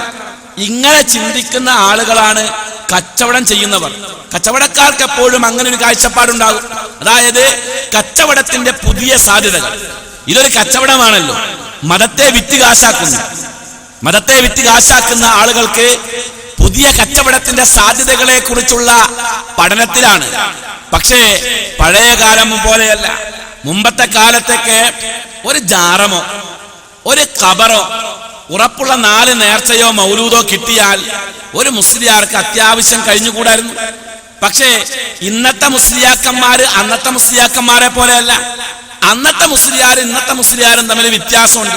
ഇപ്പൊ കേവലം ഒരു ജാറം കൊണ്ടോ ഒരു ഖബർ കൊണ്ടോ ഒരാളുടെ മരണം കൊണ്ടോ ഒരു നേർച്ചറാത്തിനും മൗലൂദ് കൊണ്ടോ ജീവിക്കാൻ പറ്റുന്ന നിലവാരത്തിലല്ല ഇന്നത്തെ മുസ്ലിയാക്കന്മാര്. ഇന്നത്തെ മുസ്ലിയാക്കന്മാര് 4/4 മുസ്ലിയാക്കന്മാരല്ല. ഞാനല്ല ഇത് പറയണത്. എനിക്കങ്ങനെ കുറ്റം പറയേണ്ട ആവശ്യമില്ല. ഒരു മുസ്ലിയാർ തന്നെ പറയുന്നുണ്ട് അദ്ദേഹത്തിന്റെ ഭാഷയിൽ. അതൊന്ന് കേട്ടു നോക്കൂ. ലക്ഷം വീട് ഇങ്ങനെ കുത്തിർക്കണം നിൽക്കില്ലേ? എന്നിട്ട് വേണം നിങ്ങൾക്ക് എന്താണ് ബോംബറിഞ്ഞ് ആശാക്കാൻ? നടക്കൂല വളരെ. ഞങ്ങൾ നേതാക്കന്മാരാകുമ്പോ ഗ്രേഡ് അനുസരിച്ചൊക്കെ വേണ്ടി വരും. കാരണം പണ്ടത്തെ മൂല്യമാരും തങ്ങന്മാരും അല്ല ഇപ്പോഴത്തെ തങ്ങന്മാര് എന്ന് പറഞ്ഞാൽ പ്രധാനമന്ത്രിമാരും MLA-മാരും MP-മാരും ഒക്കെ തങ്ങന്മാരെയും പണ്ഡിതന്മാരും ചോദിച്ച് ഇങ്ങോട്ട് വരുന്ന അവസ്ഥയാണ്. നിങ്ങളെപ്പോലെ 4/4 മൗലിമാരല്ല. അറിയാം, കോടികളുടെ ആസ്തികളുള്ള ആളുകളാണ്. പഴയതുപോലെ അല്ല. പഴയതുപോലെ നെല്ലളന്ന് കിട്ടിയും കവുങ്ങില് അടക്കാത്തോട്ടത്തിൽ അടക്ക പറക്കിയെടുത്തും ശമ്പളം വാങ്ങിച്ച് ജീവിച്ച മുസ്ലിയാക്കന്മാരൊന്നല്ല. കോടികളുടെ ആസ്തികളുള്ള മുസ്ലിയാക്കന്മാരാണ്. ആ മുസ്ലിയാക്കന്മാരെ കുറിച്ച് പറഞ്ഞാൽ കുറച്ചുകൂടെ നല്ലൊരു ഭാഷ പറഞ്ഞാൽ ബൂർഷാ മുതലാളിമാരാണ്. വെറും ലോക്കൽ മുതലാളിമാരല്ല, ബൂർഷാ മുതലാളിമാർ. അത് ഞാനല്ല പറയണത്. ഇവിടത്തെ ഏറ്റവും വലിയ മുതലാളിയായ ഒരു ഉസ്താദിനെ കുറിച്ച്, ഒരു മുസ്ലിയാരിനെ കുറിച്ച് അദ്ദേഹത്തിന്റെ നേരെ ശിഷ്യൻ വിശദീകരിച്ച് പറയുന്നുണ്ട്. ഉസ്താദ് നല്ലൊരു ബൂർഷാ മുതലാളിയാണ് എന്ന്. അതുകൂടെ നിങ്ങൾ കേട്ടു നോക്കൂ. ഒരു സദസ്സിൽ ചെന്നാൽ സമ്പന്നരാവട്ടെ അല്ലെങ്കിൽ പണ്ഡിതന്മാരാവട്ടെ വലിയ വലിയ ബൂർഷകളാവട്ടെ, ഒരു സദസ്സിൽ ചെന്നാൽ സമ്പന്നരാവട്ടെ അല്ലെങ്കിൽ പണ്ഡിതന്മാരാവട്ടെ വലിയ വലിയ ബൂർഷകളാവട്ടെ, ആരുടെ മുമ്പിൽ അവർ എത്ര വലിയവരുള്ളതാണെങ്കിലും, മന്ത്രിമാരോ രാഷ്ട്രീയ പ്രമുഖരോ ഏത് മേഖലയിലുള്ള ആളുകളാണെങ്കിലും ആ സദസ്സിലേക്ക് ഉസ്താദ് അങ്ങ് ചെന്നിരിക്കുകയാണെങ്കിൽ പിന്നെ ഉസ്താദിനെ മറികടക്കാൻ പറ്റുന്ന ഒരാൾ അവിടെ ഇല്ല. അക്ഷരത്തിലും അർത്ഥത്തിലുമൊക്കെ എല്ലാ അർത്ഥത്തിലും അങ്ങനെയാണ്. ഉസ്താദിനെ മറികടക്കാൻ പറ്റുന്ന ഒരാൾ അവിടെ ഇല്ല. അക്ഷരത്തിലും അർത്ഥത്തിലുമൊക്കെ എല്ലാ അർത്ഥത്തിലും അങ്ങനെയാണ്. നമുക്ക് എല്ലാ അർത്ഥത്തിലും അങ്ങനെ തന്നെയാണ്.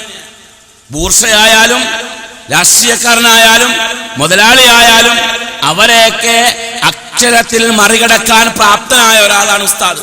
ഉസ്താദ് കൊണ്ട് ഉദ്ദേശിക്കുന്നത് ആരെയാ നമുക്ക് വിശദീകരിക്കാം. ഈ ഉസ്താദിനെ കൊണ്ട് ഉദ്ദേശിക്കുന്നത് ആരെയാണെന്ന്. അപ്പോ ഇങ്ങനെയുള്ള ബൂർഷകളാണ് ഞങ്ങളുടെ ഭാഗത്തുള്ളത്. അങ്ങനെ വരുമ്പോൾ പുതിയ പുതിയ കച്ചവടങ്ങൾ ഇവിടെ വേണം. കോടികൾ കൊണ്ട് അമ്മാനമാടി കളിക്കാൻ കഴിയണം. അതിന് പറ്റുന്ന നല്ലൊരു കച്ചവട മേഖല ഇവിടെ വേണം. കച്ചവട മേഖല വേണം. ജാറം കൊണ്ടൊന്നും ജീവിക്കാൻ കഴിയില്ല, ഖബർ കൊണ്ടൊന്നും ഇപ്പൊ ജീവിക്കാൻ കഴിയില്ല. അങ്ങനത്തെ ഒരു അവസ്ഥയിലേക്ക് പോയേക്കുക. കാരണം എന്താ? ജാറത്തിനെതിരെയും ഖബറിനെതിരെയും നമ്മുടെ മൗലവിമാർ രംഗത്തിറങ്ങി, മുജാഹിദ് പ്രസ്ഥാനത്തിലെ പണ്ഡിതന്മാർ രംഗത്തിറങ്ങി. അതിനെതിരെ ശക്തമായി പ്രതികരിച്ചപ്പോൾ ജനങ്ങൾക്ക് ബോധം വെച്ചു. ജനങ്ങൾ ഇപ്പൊ ജാറം തേടി വരുന്നില്ല. ഉദ്ഘാടനം ചെയ്ത പല ജാറങ്ങളും പൂട്ടിക്കൊണ്ടിരിക്കുകയാണ്. അപ്പൊ പിന്നെ എന്ത് ചെയ്യണം? എന്നും നിലനിൽക്കുന്ന ഒരു കച്ചവടം വേണം, നല്ലൊരു ബിസിനസ്. ആ ബിസിനസിന് പറ്റുന്ന ഏറ്റവും നല്ല മേഖല പിൽഗ്രിമേജ് ടൂറിസമാണ്, തീർത്ഥാടന ടൂറിസം അല്ലെ? തീർത്ഥാടന കേന്ദ്രങ്ങൾ ഉണ്ടാകുക. അപ്പൊ കേരളത്തിൽ നല്ലൊരു തീർത്ഥാടന കേന്ദ്രം വേണം. ഒരു 1-ാം നമ്പർ തീർത്ഥാടന കേന്ദ്രം. അത് വെറും ലോക്കൽ തീർത്ഥാടന കേന്ദ്രമായാൽ പോരാ. ഇന്ത്യയുടെ വിവിധ സംസ്ഥാനങ്ങളിൽ നിന്നും തീർത്ഥാടകർ അണമുറിയാതെ പ്രവഹിച്ചു കൊണ്ടിരിക്കുന്ന ഒരു വലിയൊരു തീർത്ഥാടന കേന്ദ്രം ഇവിടെ ആവശ്യമാണ് എന്ന് ഈ പറയപ്പെട്ട ബൂർഷയായ ഉസ്താദ് അങ്ങ് ചിന്തിച്ചു. ഉസ്താദ് ചിന്തിച്ചു, സമുദായത്തെ പിഴിയണമല്ലോ. ഞാൻ മരിച്ചു പോയാലും എന്റെ പിൻഗാമികൾക്കും പിഴിയൽ മുറ എന്താണെന്ന് അറിയണമല്ലോ. കാരണം പിരിവാനന്തര കോഴ്സ് അടക്കം പാസ്സായ ആളുകളല്ലേ, പിരിവിന്റെ രൂപങ്ങൾ എങ്ങനെയൊക്കെയാണെന്ന് അറിയണമല്ലോ. അപ്പൊ അതിന് പറ്റുന്ന നല്ലൊരു മേഖല തന്നെ ഉണ്ടാക്കാം. അപ്പോ അതിന് പറ്റുന്ന മേഖലക്കുള്ള വഴി എന്താ? ഓരോ വഴികൾ ആലോചിച്ചു. ആലോചിച്ചപ്പോൾ അതിന് ഏറ്റവും അനുയോജ്യമായ വഴി താൻ ചെയ്യുന്ന കച്ചവടം ഇനി മറ്റാരും ചെയ്യാൻ പാടില്ല, താൻ ചെയ്യുന്ന കച്ചവടം മറ്റാരും ചെയ്യരുത് എന്ന് നിർബന്ധ ബുദ്ധിയുള്ള ഉസ്താദ് എന്തു ചെയ്തു? ഒരു പണി ചെയ്യാം. ലോകത്തുള്ള മുസ്ലിമീങ്ങൾ അവരൊന്നടങ്കം ബഹുമാനിക്കുന്ന, അവരൊന്നടങ്കം ആദരിക്കുന്ന, ആ പേര് കേട്ടാൽ അവരൊന്നടങ്കം സലാത്ത് ചെല്ലുന്ന ഒരു മഹാനായ നേതാവുണ്ട്. ആ നേതാവിന്റെ വല്ല അവശിഷ്ടങ്ങളും എവിടെയെങ്കിലും കിട്ടുമോ ഒന്ന് പരതി നോക്കാം. എന്തെങ്കിലും കിട്ടുമോ ഒന്ന് പരതി നോക്കാം. പരതി അദ്ദേഹം പരതിയിട്ട് ആസൂത്രിതമായി കിട്ടൂലെന്ന് ഉറപ്പായപ്പോൾ ആസൂത്രിതമായി പ്രവാചകന്റെ പേരിൽ ഒരു വലിയ കളവുണ്ടാക്കുകയാണ്. ആസൂത്രിതമായിട്ടാണ്. അതായത് വർഷങ്ങളോളം ആലോചിച്ച് ബുദ്ധി കൊടുത്ത് ആലോചിച്ച് ചിന്തിച്ച് ആസൂത്രിതമായി ഉണ്ടാക്കിയ ഒരു തീരുമാനം, പ്രവാചകന്റെ പേരിൽ ഒരു കേശം കൊണ്ടുവന്ന് വെക്കാം, ഒരു മുടി കൊണ്ടുവന്ന് വെക്കാം. അതിനെന്ത് ചെയ്യണം? അതിന് പല സംവിധാനങ്ങൾ ഉണ്ടാക്കണം. തന്നെ കുറിച്ച് ജനങ്ങൾക്കിടയിൽ ഒരു മതിപ്പ് വേണം ആദ്യം. അതിന് താനും പ്രവാചകനും തമ്മിൽ ഒരു ബന്ധമുണ്ടാകണം. 1400 കൊല്ലം മുമ്പ് ലോകത്തോട് വിടവാങ്ങിപ്പോയ ഒരു പ്രവാചകൻ, ആ പ്രവാചകന് ഈ ആധുനിക നൂറ്റാണ്ടിൽ ജീവിച്ചിരിക്കുന്ന ഒരു മനുഷ്യനുമായിട്ട് ഒരു ബന്ധമുണ്ടാകാൻ എന്താ വഴി? എളുപ്പ വഴിയുണ്ട്. എന്താ വഴി? തന്നെ അംഗീകരിക്കുന്ന, തന്റെ ആധിപത്യത്തിന്റെ കീഴിലുള്ള, താൻ ബൂർഷയാണല്ലോ, തന്റെ കീഴിലുള്ള റാമൂളികളായിരിക്കുന്ന ചില പ്രഭാഷകന്മാരെ ഉയർത്തിക്കൊണ്ടുവരിക. അവരെ കൊണ്ട് താനും തങ്ങളും നബി സല്ലല്ലാഹു അലൈഹി വസല്ലമയുമായിട്ടുള്ള ബന്ധം എന്താണ് എന്ന് ജനങ്ങളോട് പറഞ്ഞു കൊടുക്കുക. അതിന് കുറെ കഥകൾ കെട്ടിയുണ്ടാക്കി. അതിലുള്ള സാമ്പിളിന് 1-2 കഥകൾ ഞാൻ കേൾപ്പിക്കാം. മുഴുവനും കേൾപ്പിക്കുന്നില്ല. ആവശ്യമാണെന്ന് തോന്നിയാൽ ആ കെട്ടുകഥകളുടെ പരമ്പര തന്നെ ഇവിടെ ഉണ്ടാക്കാൻ കഴിയും. ഇവിടെ ഉണ്ട് നമ്മുടെ കൈവശം. അപ്പോ ജനങ്ങൾക്ക് മനസ്സിലാകാൻ വേണ്ടി ഒരു കഥ മെനഞ്ഞുണ്ടാക്കുക. ആ കഥയുടെ തിരക്കഥയും സംഭാഷണവും സംവിധാനവും അഭിനയവും എല്ലാം ഒരാൾ തന്നെ, സാക്ഷാൽ കാന്തപുരം AP ഔക്രൂലിയാർ. മൂപ്പരൊറ്റ ഒരാളാണ് ഇതിന്റെ എല്ലാം രചിച്ചിരിക്കുന്നത്. അദ്ദേഹം ആ കഥയുടെ 1-ാം ഘട്ടം പുറത്തുവിടുകയാണ്. അതൊന്ന് കണ്ടു നോക്കൂ. നമ്മുടെ ഒരു സുഹൃത്ത് എന്നോട് പറഞ്ഞു, ജിദ്ദയിൽ AP ഉസ്താദിന്റെ എതിരിൽ മാത്രം പ്രവർത്തിച്ചിരുന്ന ഒരു വ്യക്തി. അയാൾ പെട്ടെന്ന് ഉസ്താദിനോട് സ്നേഹം, ഉസ്താദിന്റെ പ്രവർത്തകരോട് സ്നേഹം, ഉസ്താദിന്റെ കൂടെയുള്ളവരോട് സ്നേഹം, ഉസ്താദിന്റെ ഗ്രൂപ്പിലെ പണ്ഡിതന്മാരോട് സ്നേഹം, അവർക്കൊക്കെ കൂടി സ്വീകരണം എന്തൊക്കെ ജിദ്ദയിൽ ഏർപ്പെടുത്തിയത്ര. അപ്പോ ഇയാളോട് ചോദിച്ചു, എന്ത് നിങ്ങൾ ഇങ്ങനെ പെട്ടെന്നൊരു പരിവർത്തനം എന്ന് ചോദിച്ചപ്പോൾ അയാൾ പറഞ്ഞത്, ഞാൻ അല്ലാഹുവിന്റെ റസൂലിനെ കാണാൻ, അയാൾ ഈ വിഭാഗത്തിലാണ്, എന്താ തുറന്നു പറഞ്ഞതിന് തകരാറൊന്നുമില്ല, ഒക്കെ അങ്ങനെ പുറത്തിപ്പോ പരസ്യമായിട്ടുള്ളതല്ലേ. അയാൾ പറയാണ്, ഞാൻ ഉസ്താദിന്റെ എതിരിലാണ്, പക്ഷെ ഞാൻ അല്ലാഹുവിന്റെ റസൂലിനെ കാണാൻ വളരെയധികം പരിശ്രമിച്ചവനാണ്. അതിനുള്ള ഏക വഴി സ്വലാത്ത് ചെല്ലലാണ്. സ്വലാത്ത് ചൊല്ലി അവസാനം അടുത്ത് ഞാനൊരു സ്വപ്നം കണ്ടു. എന്താ? നബി സല്ലല്ലാഹു അലൈഹി വസല്ലമ തങ്ങളെ കാണാൻ വേണ്ടി ഒരു വലിയ സഫ്, ഒരു വലിയ ക്യൂ ഞാൻ കണ്ടു. ഞാൻ അതിൽ ചെന്ന് നിന്നു. നട്ടുച്ച ടൈം, വേറെത്തൊഴുകുന്നു. ഏതായാലും കാലങ്ങളായില്ലേ നബിയെ കാണാൻ ആഗ്രഹിക്കുന്നു, ഇനി ഇതിൽ നിന്ന് പിന്തിരിയുന്ന വട്ടമില്ലാന്ന് മനസ്സിലാക്കി ആ വലിയ ക്യൂവിന്റെ പിന്നിൽ ഞാനും കൂടി അങ്ങനെ നടന്ന് ഒരു റൂമിലാണ് റസൂലുള്ള ഉള്ളത് എന്നാണ് കേൾക്കുന്നത്. അതിലേക്ക് അങ്ങ് കാലെടുത്ത് വെക്കുമ്പോൾ അവിടെ നബിയല്ല ഉള്ളത്, കാന്തപുരം ഉസ്താദാണുള്ളത്, AP ഉസ്താദാണുള്ളത്. സുബ്ഹാനല്ലാഹ്, എന്താ പരിപാടി? AP ഉസ്താദ് ടിക്കറ്റ് കൊടുക്കുന്നു. എന്തിന്? അപ്പുറത്തെ റൂമിൽ റസൂലുള്ള ഇരിക്കുന്നുണ്ട്. ആ നബിയെ കാണാൻ AP ഉസ്താദ് ടിക്കറ്റ് കൊടുക്കുന്നു. ആ ടിക്കറ്റ് വാങ്ങി ഞാൻ അടുത്ത റൂമിൽ കയറിയപ്പോൾ അവിടെ റസൂലുള്ളാഹി ഇരിക്കുന്നു.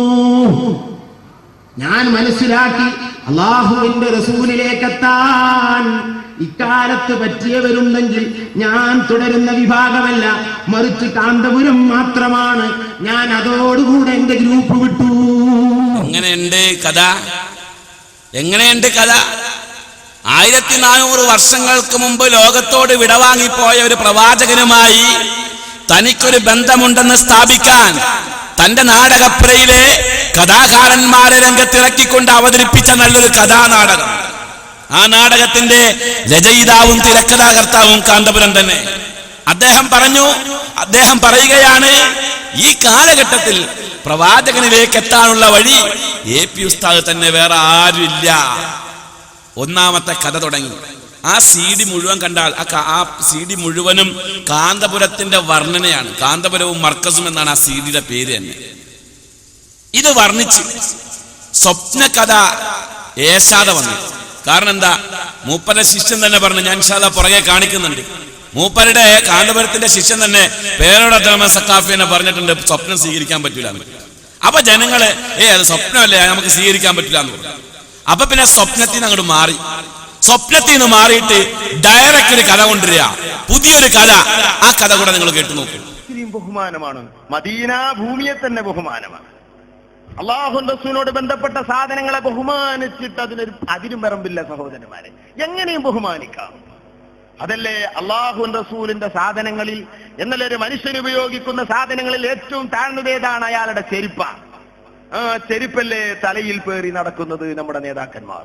AP ഉസ്താദിന്റെ തൊപ്പി എടുത്തു നോക്ക്, ആ ചെരുപ്പിന്റെ ചിത്രം കാണാം. ഉള്ളാൽ തങ്ങൾ പാപ്പാന്റെ തൊപ്പി എടുത്തു നോക്ക്, ആ ചെരുപ്പിന്റെ ചിത്രം കാണാം. അങ്ങനെ തന്നെ സാലിഹ്യങ്ങളൊക്കെ. ബഹുമാനത്തിന് അതിരും വരവുമില്ല. എങ്ങനെ ബഹുമാനിക്കണം? എങ്ങനെയും ബഹുമാനിക്കാവുന്നതാണ്. സുജൂദ് ചെയ്യലേ ഹറാമാണ്, അതും കാഫിറാവൊന്നുമില്ല. ഫതുൽമീൽ പറഞ്ഞിട്ടുണ്ട്, സുജൂദ് ബഅദിൽ ജഹല, അറിവില്ലാത്തവർ ചിലർ വലിയ മഹാന്മാരുടെ മുമ്പിൽ സുജൂദ് ചെയ്യും. അത് ഹറാമാണ്, അത് പാടില്ല, ഹറാമാണ്, കുറ്റകരമാണ്. എങ്ങനെയും ബഹുമാനിക്കാം. ചുംബനവും അതുപോലെ തന്നെ എത്രയോ മഖബറുകളിലൊക്കെ ചുംബിക്കുന്നത് കാണുമ്പോൾ ചില സുന്നികളെ അങ്ങനും ചെയ്യരുത് അറിയും. ഇമാം നബവി റഹിമഹുല്ലാഹ് പ്രത്യേകം എടുത്തു പറഞ്ഞില്ലേ, നബി സല്ലല്ലാഹു അലൈഹി വസല്ലമ തങ്ങളുടെ ഖബർ ചുംബിക്കാൻ പോകരുത്. അവിടെ റസൂലുള്ളാഹിന്റെ ഖബറിന്റെ അടുക്കൽ ദൂരെ നിന്നിട്ട് അതപോടെ പെരുമാറണം. ഖബർ ചുംബിക്കരുത്, ഖബർ തടകരുത് എന്ന് ഈവാഹിലെ ഇമാം നബവി റഹിമഹുല്ലാഹ് പറഞ്ഞപ്പോ, ഈ തടകലും ചുംബിക്കലുമാണ് ബറക്കത്ത് എന്ന് ആരും ചിന്തിച്ചു പോകരുതെന്ന് പറഞ്ഞുകൊണ്ട് ബഹുമാനപ്പെട്ട ഇമാം നബവി റഹിമഹുല്ലാഹ് ഈവാഹിൽ വിവരിച്ചു. മഖബറ ചുംബിക്കുന്നതിന് ഒരു തകരാറുമില്ല. മന്ദൂബുൻ ഇൻദ റംലി, ഇസ്മുദ്ദീനയിൽ കാണാം, അത് സുന്നത്തായ കർമ്മമാണ്. ഇമാം റംലി തങ്ങൾ അത് പറഞ്ഞിരിക്കുന്നു. മഹാന്മാരെ ഖബർ ചുംബിക്കുന്നത്, ഖബർ മുകളിലിട്ട പുടകൾ ചുംബിക്കുന്നത് ഒക്കെ നല്ലതാണ്. അതിരിക്കട്ടെ, ബഹുമാനപ്പെട്ട കുണ്ടൂർ ഉസ്താദ് ഒരു ആശിഖായിരുന്നു. ഞാൻ ഉസ്താദിനോട് ചോദിച്ചു, റസൂലുള്ളാഹി സ്വല്ലല്ലാഹു അലൈഹി വസല്ലം തങ്ങൾ നിങ്ങളെ റൗലേക്ക് വിളിച്ചിരുന്നോ? ഒരു സദസ്സെന്നാ ഞാൻ ചോദിച്ചത്. അപ്പൊ അറബിയിൽ എന്നോട് മറുപടി പറഞ്ഞു, അതേ വിളിച്ചിട്ടുണ്ട്. ആ സദസ്സിലേക്ക് ഞാൻ മദീനത്ത് ചെന്നാൽ തിക്കും തിരക്കും കൂടി ഇനി നബിന്റെ അടുത്തേക്ക് വരൂല എന്ന് ഞാൻ തീരുമാനം നബിനോട് തന്നെ പറഞ്ഞതാ. അവിടെ പോയാൽ തിക്കില്ലാതെ അവിടെ കയറാൻ കഴിയില്ല റൗദയിലൊന്നും. അപ്പൊ അങ്ങനെ പറഞ്ഞതാ. നബി സല്ലല്ലാഹു അലൈഹി വസല്ലമ തങ്ങളോട് ആ കരാറിലാണ് ഞാൻ നാട്ടിൽ പോന്നീന്. പിറ്റത്തെ ഹജ്ജിന് പോയപ്പോ തിരക്കുള്ള സ്ഥലത്ത് നിന്ന് ഞാൻ അങ്ങോട്ട് മാറി. ബാബുസലാമിലൂടെ ഞാൻ റൗദയിലേക്ക് പോകാനുള്ള താല്പര്യത്തിൽ ഇങ്ങനെ നോക്കി നിൽക്കുക. പക്ഷേ തിക്കുണ്ടായതുകൊണ്ട് വരൂല പറഞ്ഞല്ലേ. അപ്പോൾ റസൂലുള്ളാഹി തങ്ങൾ എന്നെ മാടി വിളിച്ചു. സ്വപ്നമല്ല സഹോദരന്മാരെ, സ്വപ്നമല്ലേ പറയുന്നത്. എന്നെ മാടി വിളിച്ചു. നിങ്ങൾക്ക് ഇഷ്ടപ്പെട്ടവർ ഇവിടെ ഉണ്ടെന്ന നിലക്ക് റസൂൽ എന്നെ മാടി വിളിച്ചു. ഞാൻ പറഞ്ഞു അവിടെ തിക്കും തിരക്കുമാണ്. കൊണ്ടൂർ സാഹ് പറയാ, അറബിയിൽ എന്നോട് പറഞ്ഞതാ. അപ്പൊ റസൂലുള്ള പറഞ്ഞു, അതിന് പരിഹാരമുണ്ട്, നിങ്ങൾ ഇങ്ങോട്ട് വരിക. ഞാൻ ആ ബാബുസലാമിലൂടെ അങ്ങ് ചെന്നപ്പോൾ കുണ്ടൂർ ഉസ്താദിനോട് പറഞ്ഞ വാക്കാ ഞാൻ പറഞ്ഞു, ഫൗനാക ശൈഖ് അബൂബക്കർ, അവിടെ ബഹുമാനപ്പെട്ട AP ഉസ്താദ് ഇരിക്കുന്നുണ്ട്, അവിടേക്കാണ് എന്നെ വിളിച്ചത്. പിന്നെ റസൂലുള്ളാഹിനെ കണ്ടില്ല. ഇതെന്നോട് കുണ്ടൂർ ഉസ്താദ് പറഞ്ഞതാ. അവിടേക്കാ വിളിച്ചത്. അപ്പൊ റസൂലാര് നിങ്ങൾക്ക് വേണ്ടപ്പെട്ട ആളുകൾ അതിന്റെ അകത്തുണ്ട്, വരി എന്ന് പറഞ്ഞ് വിളിച്ച റസൂലാര്? ഇവരുടെ ഭാഷയിൽ റൂം ബോയ്. കാന്തപുരം എന്ന് പറയുന്ന ഒരു വലിയ അന്താരാഷ്ട്ര നേതാവ് ഇവിടെ അകത്തിരിക്കണ്ട്, ഇങ്ങോട്ട് പോര്, കേറി വന്നോളൂ എന്ന് പറഞ്ഞുകൊണ്ട് പ്രവാചകൻ വഴി കാണിച്ചു കൊടുക്കുക. റസൂലുള്ളാഹി സ്വല്ലല്ലാഹു അലൈഹി വസല്ലമയുമായി ബന്ധമുണ്ടെന്ന് വരുത്തി തീർത്തു. ആദ്യം ഇത് വർഷങ്ങളായുള്ള ഗൂഢാലോചനയുടെ ഭാഗമാണ്. കേവലം ഒരു ദിവസം പെട്ടെന്നുണ്ടായ ഒരു സുപ്രഭാതത്തിൽ പെട്ടെന്ന് പൊട്ടിപ്പുറപ്പെട്ട ഒരു വിവാദമല്ല, ഒരു ആലോചനയല്ല. ഇത് വർഷങ്ങളായുള്ള കാന്തപുരത്തിന്റെ മുഖരത്തിൽ മെനഞ്ഞുണ്ടാക്കിയ ഒരു ആശയമാണ്. അതിനുവേണ്ടി ഇതേപോലെയുള്ള റാമൂളികളെ കൊണ്ട് ഓരോ കഥകൾ പറയിപ്പിച്ചിട്ട് പിന്നെ പ്രവാചകന്റെ ഒരു മുടി തന്റെ കൈവശം വന്നു എന്ന് ആദ്യം അതിനെക്കുറിച്ചുള്ള പ്രതികരണമൊക്കെ ഒന്ന് അറിയണമല്ലോ. വല്ലാതെ കോലാഹലം ഉണ്ടായില്ല. ആദ്യം ഒരു കുറെ മുടികൾ കൊണ്ടുവന്നു, അത് വല്ലാതെ കോലാഹലം ഉണ്ടായില്ല. കാരണം അത് ആരും അറിയാതെ കൊണ്ടുവന്ന മുടിയാ. അങ്ങനെ കോലാഹലമൊന്നും വല്ലാതെ ഇല്ല എന്ന് മനസ്സിലാക്കിയപ്പോൾ കാന്തപുരം സാക്ഷാൽ പ്രവാചകന്റെ മുടിയാണെന്ന് പറഞ്ഞ് രണ്ടാമത് വീണ്ടും മുടി കൊണ്ടുവന്നു. ആ മുടി കൊണ്ടുവന്നപ്പോ ലോകം അറിഞ്ഞു. അതിന്റെ വരവെന്താണെന്ന് മനസ്സിലായി, അതുകൊണ്ടുള്ള ലക്ഷ്യങ്ങൾ എന്താണെന്ന് മനസ്സിലായി. ആ മുടി വരാൻ കാന്തപുരം ഉണ്ടാക്കിയ ഒരു കഥയാണ് ഒരു സ്വപ്ന കഥ. ഒരു സ്വപ്നകഥയുടെ പിന്തുണയോട് കൂടിയാണ് മുടി കൊണ്ടുവരുന്നത്. എന്തുമാകട്ടെ, ആ വിഷയത്തിന്റെ മർമ്മത്തിലേക്ക് ഞാൻ കടക്കാം. അതിനു മുമ്പ് അറിഞ്ഞിരിക്കേണ്ട ഒരു കാര്യം, ഈ ശബ്ദം കേൾക്കുന്ന ഓരോ വിശ്വാസികളും, പ്രത്യേകിച്ച് മുജാഹിദ് പ്രസ്ഥാനവുമായി അനുഭാവമില്ലാത്ത ആളുകൾ ഈ പ്രസ്ഥാനത്തെ കുറിച്ച് ഒന്ന് അറിയണം. ഈ പ്രസ്ഥാനം അള്ളാഹുവിന്റെ പരിശുദ്ധ പ്രവാചകന്റെ തിരുശേഷിപ്പുകളുടെ വിഷയത്തിൽ മുജാഹിദ് പ്രസ്ഥാനം ഈ ലോകത്തെ പഠിപ്പിക്കുന്നത് എന്താ, അതൊന്ന് അറിഞ്ഞിരിക്കണം. റസൂലുള്ളാഹി സ്വല്ലല്ലാഹു അലൈഹി വസല്ലമയുടെ തിരുശേഷിപ്പുകൾ, ആ തിരുശേഷിപ്പുകൾക്ക് ബറക്കത്തുണ്ട് എന്ന വിഷയത്തില് മുജാഹിദ് പ്രസ്ഥാനത്തിനല്ല ആർക്കും അഭിപ്രായ വ്യത്യാസം ഇല്ലെന്നാണ് വിശ്വാസം. അങ്ങനെയാണ് വിശ്വാസം. തബറുക്കെടുക്കാം. പ്രവാചകന്റെ സഹാബികൾ പ്രവാചകന്റെ ശേഷിപ്പുകൾ ഉപയോഗിച്ചുകൊണ്ട് തബറുക്കെടുത്തതായി ഹദീസുകളിലുണ്ട്, സഹീഹായ ഹദീസുകളിലുണ്ട്. അതുകൊണ്ട് തന്നെ മുജാഹിദ് പ്രസ്ഥാനം തബറുക്കിനെ എതിർത്തിട്ടില്ല. ഇതുവരെയും ഇക്കാലം അത്രയും എതിർത്തിട്ടില്ല. എന്താണ് ഈ തബറുക്ക്? ജനങ്ങൾ മനസ്സിലാക്കണം. തബറുക്ക് എന്ന് പറഞ്ഞാൽ എന്താ? ആ മുടി കൊണ്ട് പ്രാർത്ഥിക്കലാണോ? പ്രവാചകന്റെ നഖം കൊണ്ട് പ്രാർത്ഥിക്കലാണോ? പ്രവാചകന്റെ മുടിയെയും നഖത്തെയും ഇടയാളന്മാരാക്കി അല്ലെങ്കിൽ ഇടയാള വസ്തുവാക്കിക്കൊണ്ട് പ്രാർത്ഥിക്കലാണോ? അല്ലെങ്കിൽ അതിന് ബറക്കത്തുണ്ടെന്ന് കരുതിക്കൊണ്ട് അവയുടെ സന്നിധിയിൽ നിന്നുകൊണ്ട് പ്രാർത്ഥിക്കലാണോ? അല്ല. ഒരു വസ്തുവിന് ബറക്കത്ത് എന്ന് പറഞ്ഞാൽ ഇപ്പോൾ മസ്ജിദുൽ ഹറം ബറക്കത്തുണ്ട്, അതേപോലെ മസ്ജിദുൽ അഖ്സയുടെ പരിസരം ബറക്കത്തുള്ളതാണ് എന്ന് പറഞ്ഞ മസ്ജിദുൽ അഖ്സ ആ പള്ളിയെ മുൻനിർത്തിക്കൊണ്ട് പ്രാർത്ഥിക്കലല്ല, മറിച്ച് ബറക്കത്തുണ്ട് എന്ന് അള്ളാഹു പറഞ്ഞൊരു സംഗതിയാണ്. അത് സഹാബത്ത് ആ ബറക്കത്ത് ഉദ്ദേശിച്ചുകൊണ്ട്, അള്ളാഹ് ബറക്കത്ത് തരുമെന്ന് ഉദ്ദേശിച്ചുകൊണ്ട് പ്രവാചകന്റെ ശേഷിപ്പുകൾ ഉപയോഗിച്ചിരുന്നു എന്ന് കാണാം. ബറക്കത്തിന് അർത്ഥം എന്താ? വർധനവ്, മികവ് എന്നൊക്കെയാ. വർധനവ്, മികവ്. ഉള്ളതിൽ അള്ളാഹു എന്ത് ചെയ്യും? മികവ് കൊടുക്കും. അള്ളാഹു ഒരു സമ്പന്നത മനസ്സിൽ കൊടുക്കും, മനസ്സിനൊരു ധന്യത ഉണ്ടാക്കി കൊടുക്കും. ഇതൊക്കെയാണ് ബറക്കത്ത് കൊണ്ട് ഉദ്ദേശിക്കുന്നത്. അല്ലാതെ മുജാഹിദ് പ്രസ്ഥാനം ഇതുവരെയും ബറക്കത്തിനെ അംഗീകരിച്ചില്ല, ഇപ്പൊ അംഗീകരിക്കണ് എന്ന് പറഞ്ഞ് വിളിച്ചു പോകണ്ട. എല്ലാ കാലഘട്ടത്തിലും അംഗീകരിച്ചിട്ടുണ്ട്. നിങ്ങൾക്കറിയുമോ, തബറുക്കുമായി ബന്ധപ്പെട്ടുകൊണ്ട് ബറക്കത്തെടുക്കൽ അനുവദിക്കപ്പെട്ടതും വിലക്കപ്പെട്ടതും എന്ന പേരില് ഹിജ്റ 1424 പ്രസിദ്ധീകരിച്ച മുജാഹിദ് പ്രസ്ഥാനം പ്രസിദ്ധീകരിച്ചൊരു പുസ്തകമാണിത്. കണ്ടോ, ഇന്നലെ തുടങ്ങിയതല്ല, ഇത് മുമ്പേ പ്രസിദ്ധീകരിച്ചിട്ടുണ്ട്. ഈ വിഷയവുമായി ബന്ധപ്പെട്ടുകൊണ്ട് മുജാഹിദ് പ്രസ്ഥാനത്തിന്റെ ആശയം എന്താണ് എന്ന് ലോകത്തോട് പറഞ്ഞതാ യുവത 2005 പുറത്തിറക്കിയ ഒരു പുസ്തകമുണ്ട് തബറുക്കുമായി ബന്ധപ്പെട്ടുകൊണ്ട്.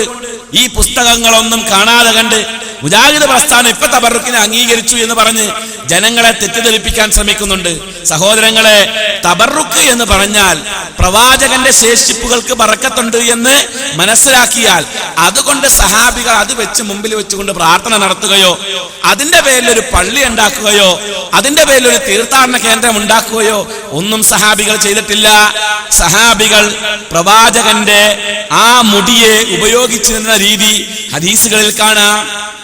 പല ആളുകളും മരണപ്പെടുന്ന സന്ദർഭത്തിൽ കഫംപുടയിൽ അത് വെച്ചിട്ട് മറവ് ചെയ്യാൻ നിർദ്ദേശിച്ചിരുന്നു. അതേപോലെ തന്നെ ചില ഹദീസുകളിൽ കാണാം, ആ ഹദീസിന്റെ പ്രാമാണികതയെ കുറിച്ച് പണ്ഡിതന്മാർക്കിടയിൽ അഭിപ്രായ വ്യത്യാസമുണ്ട്.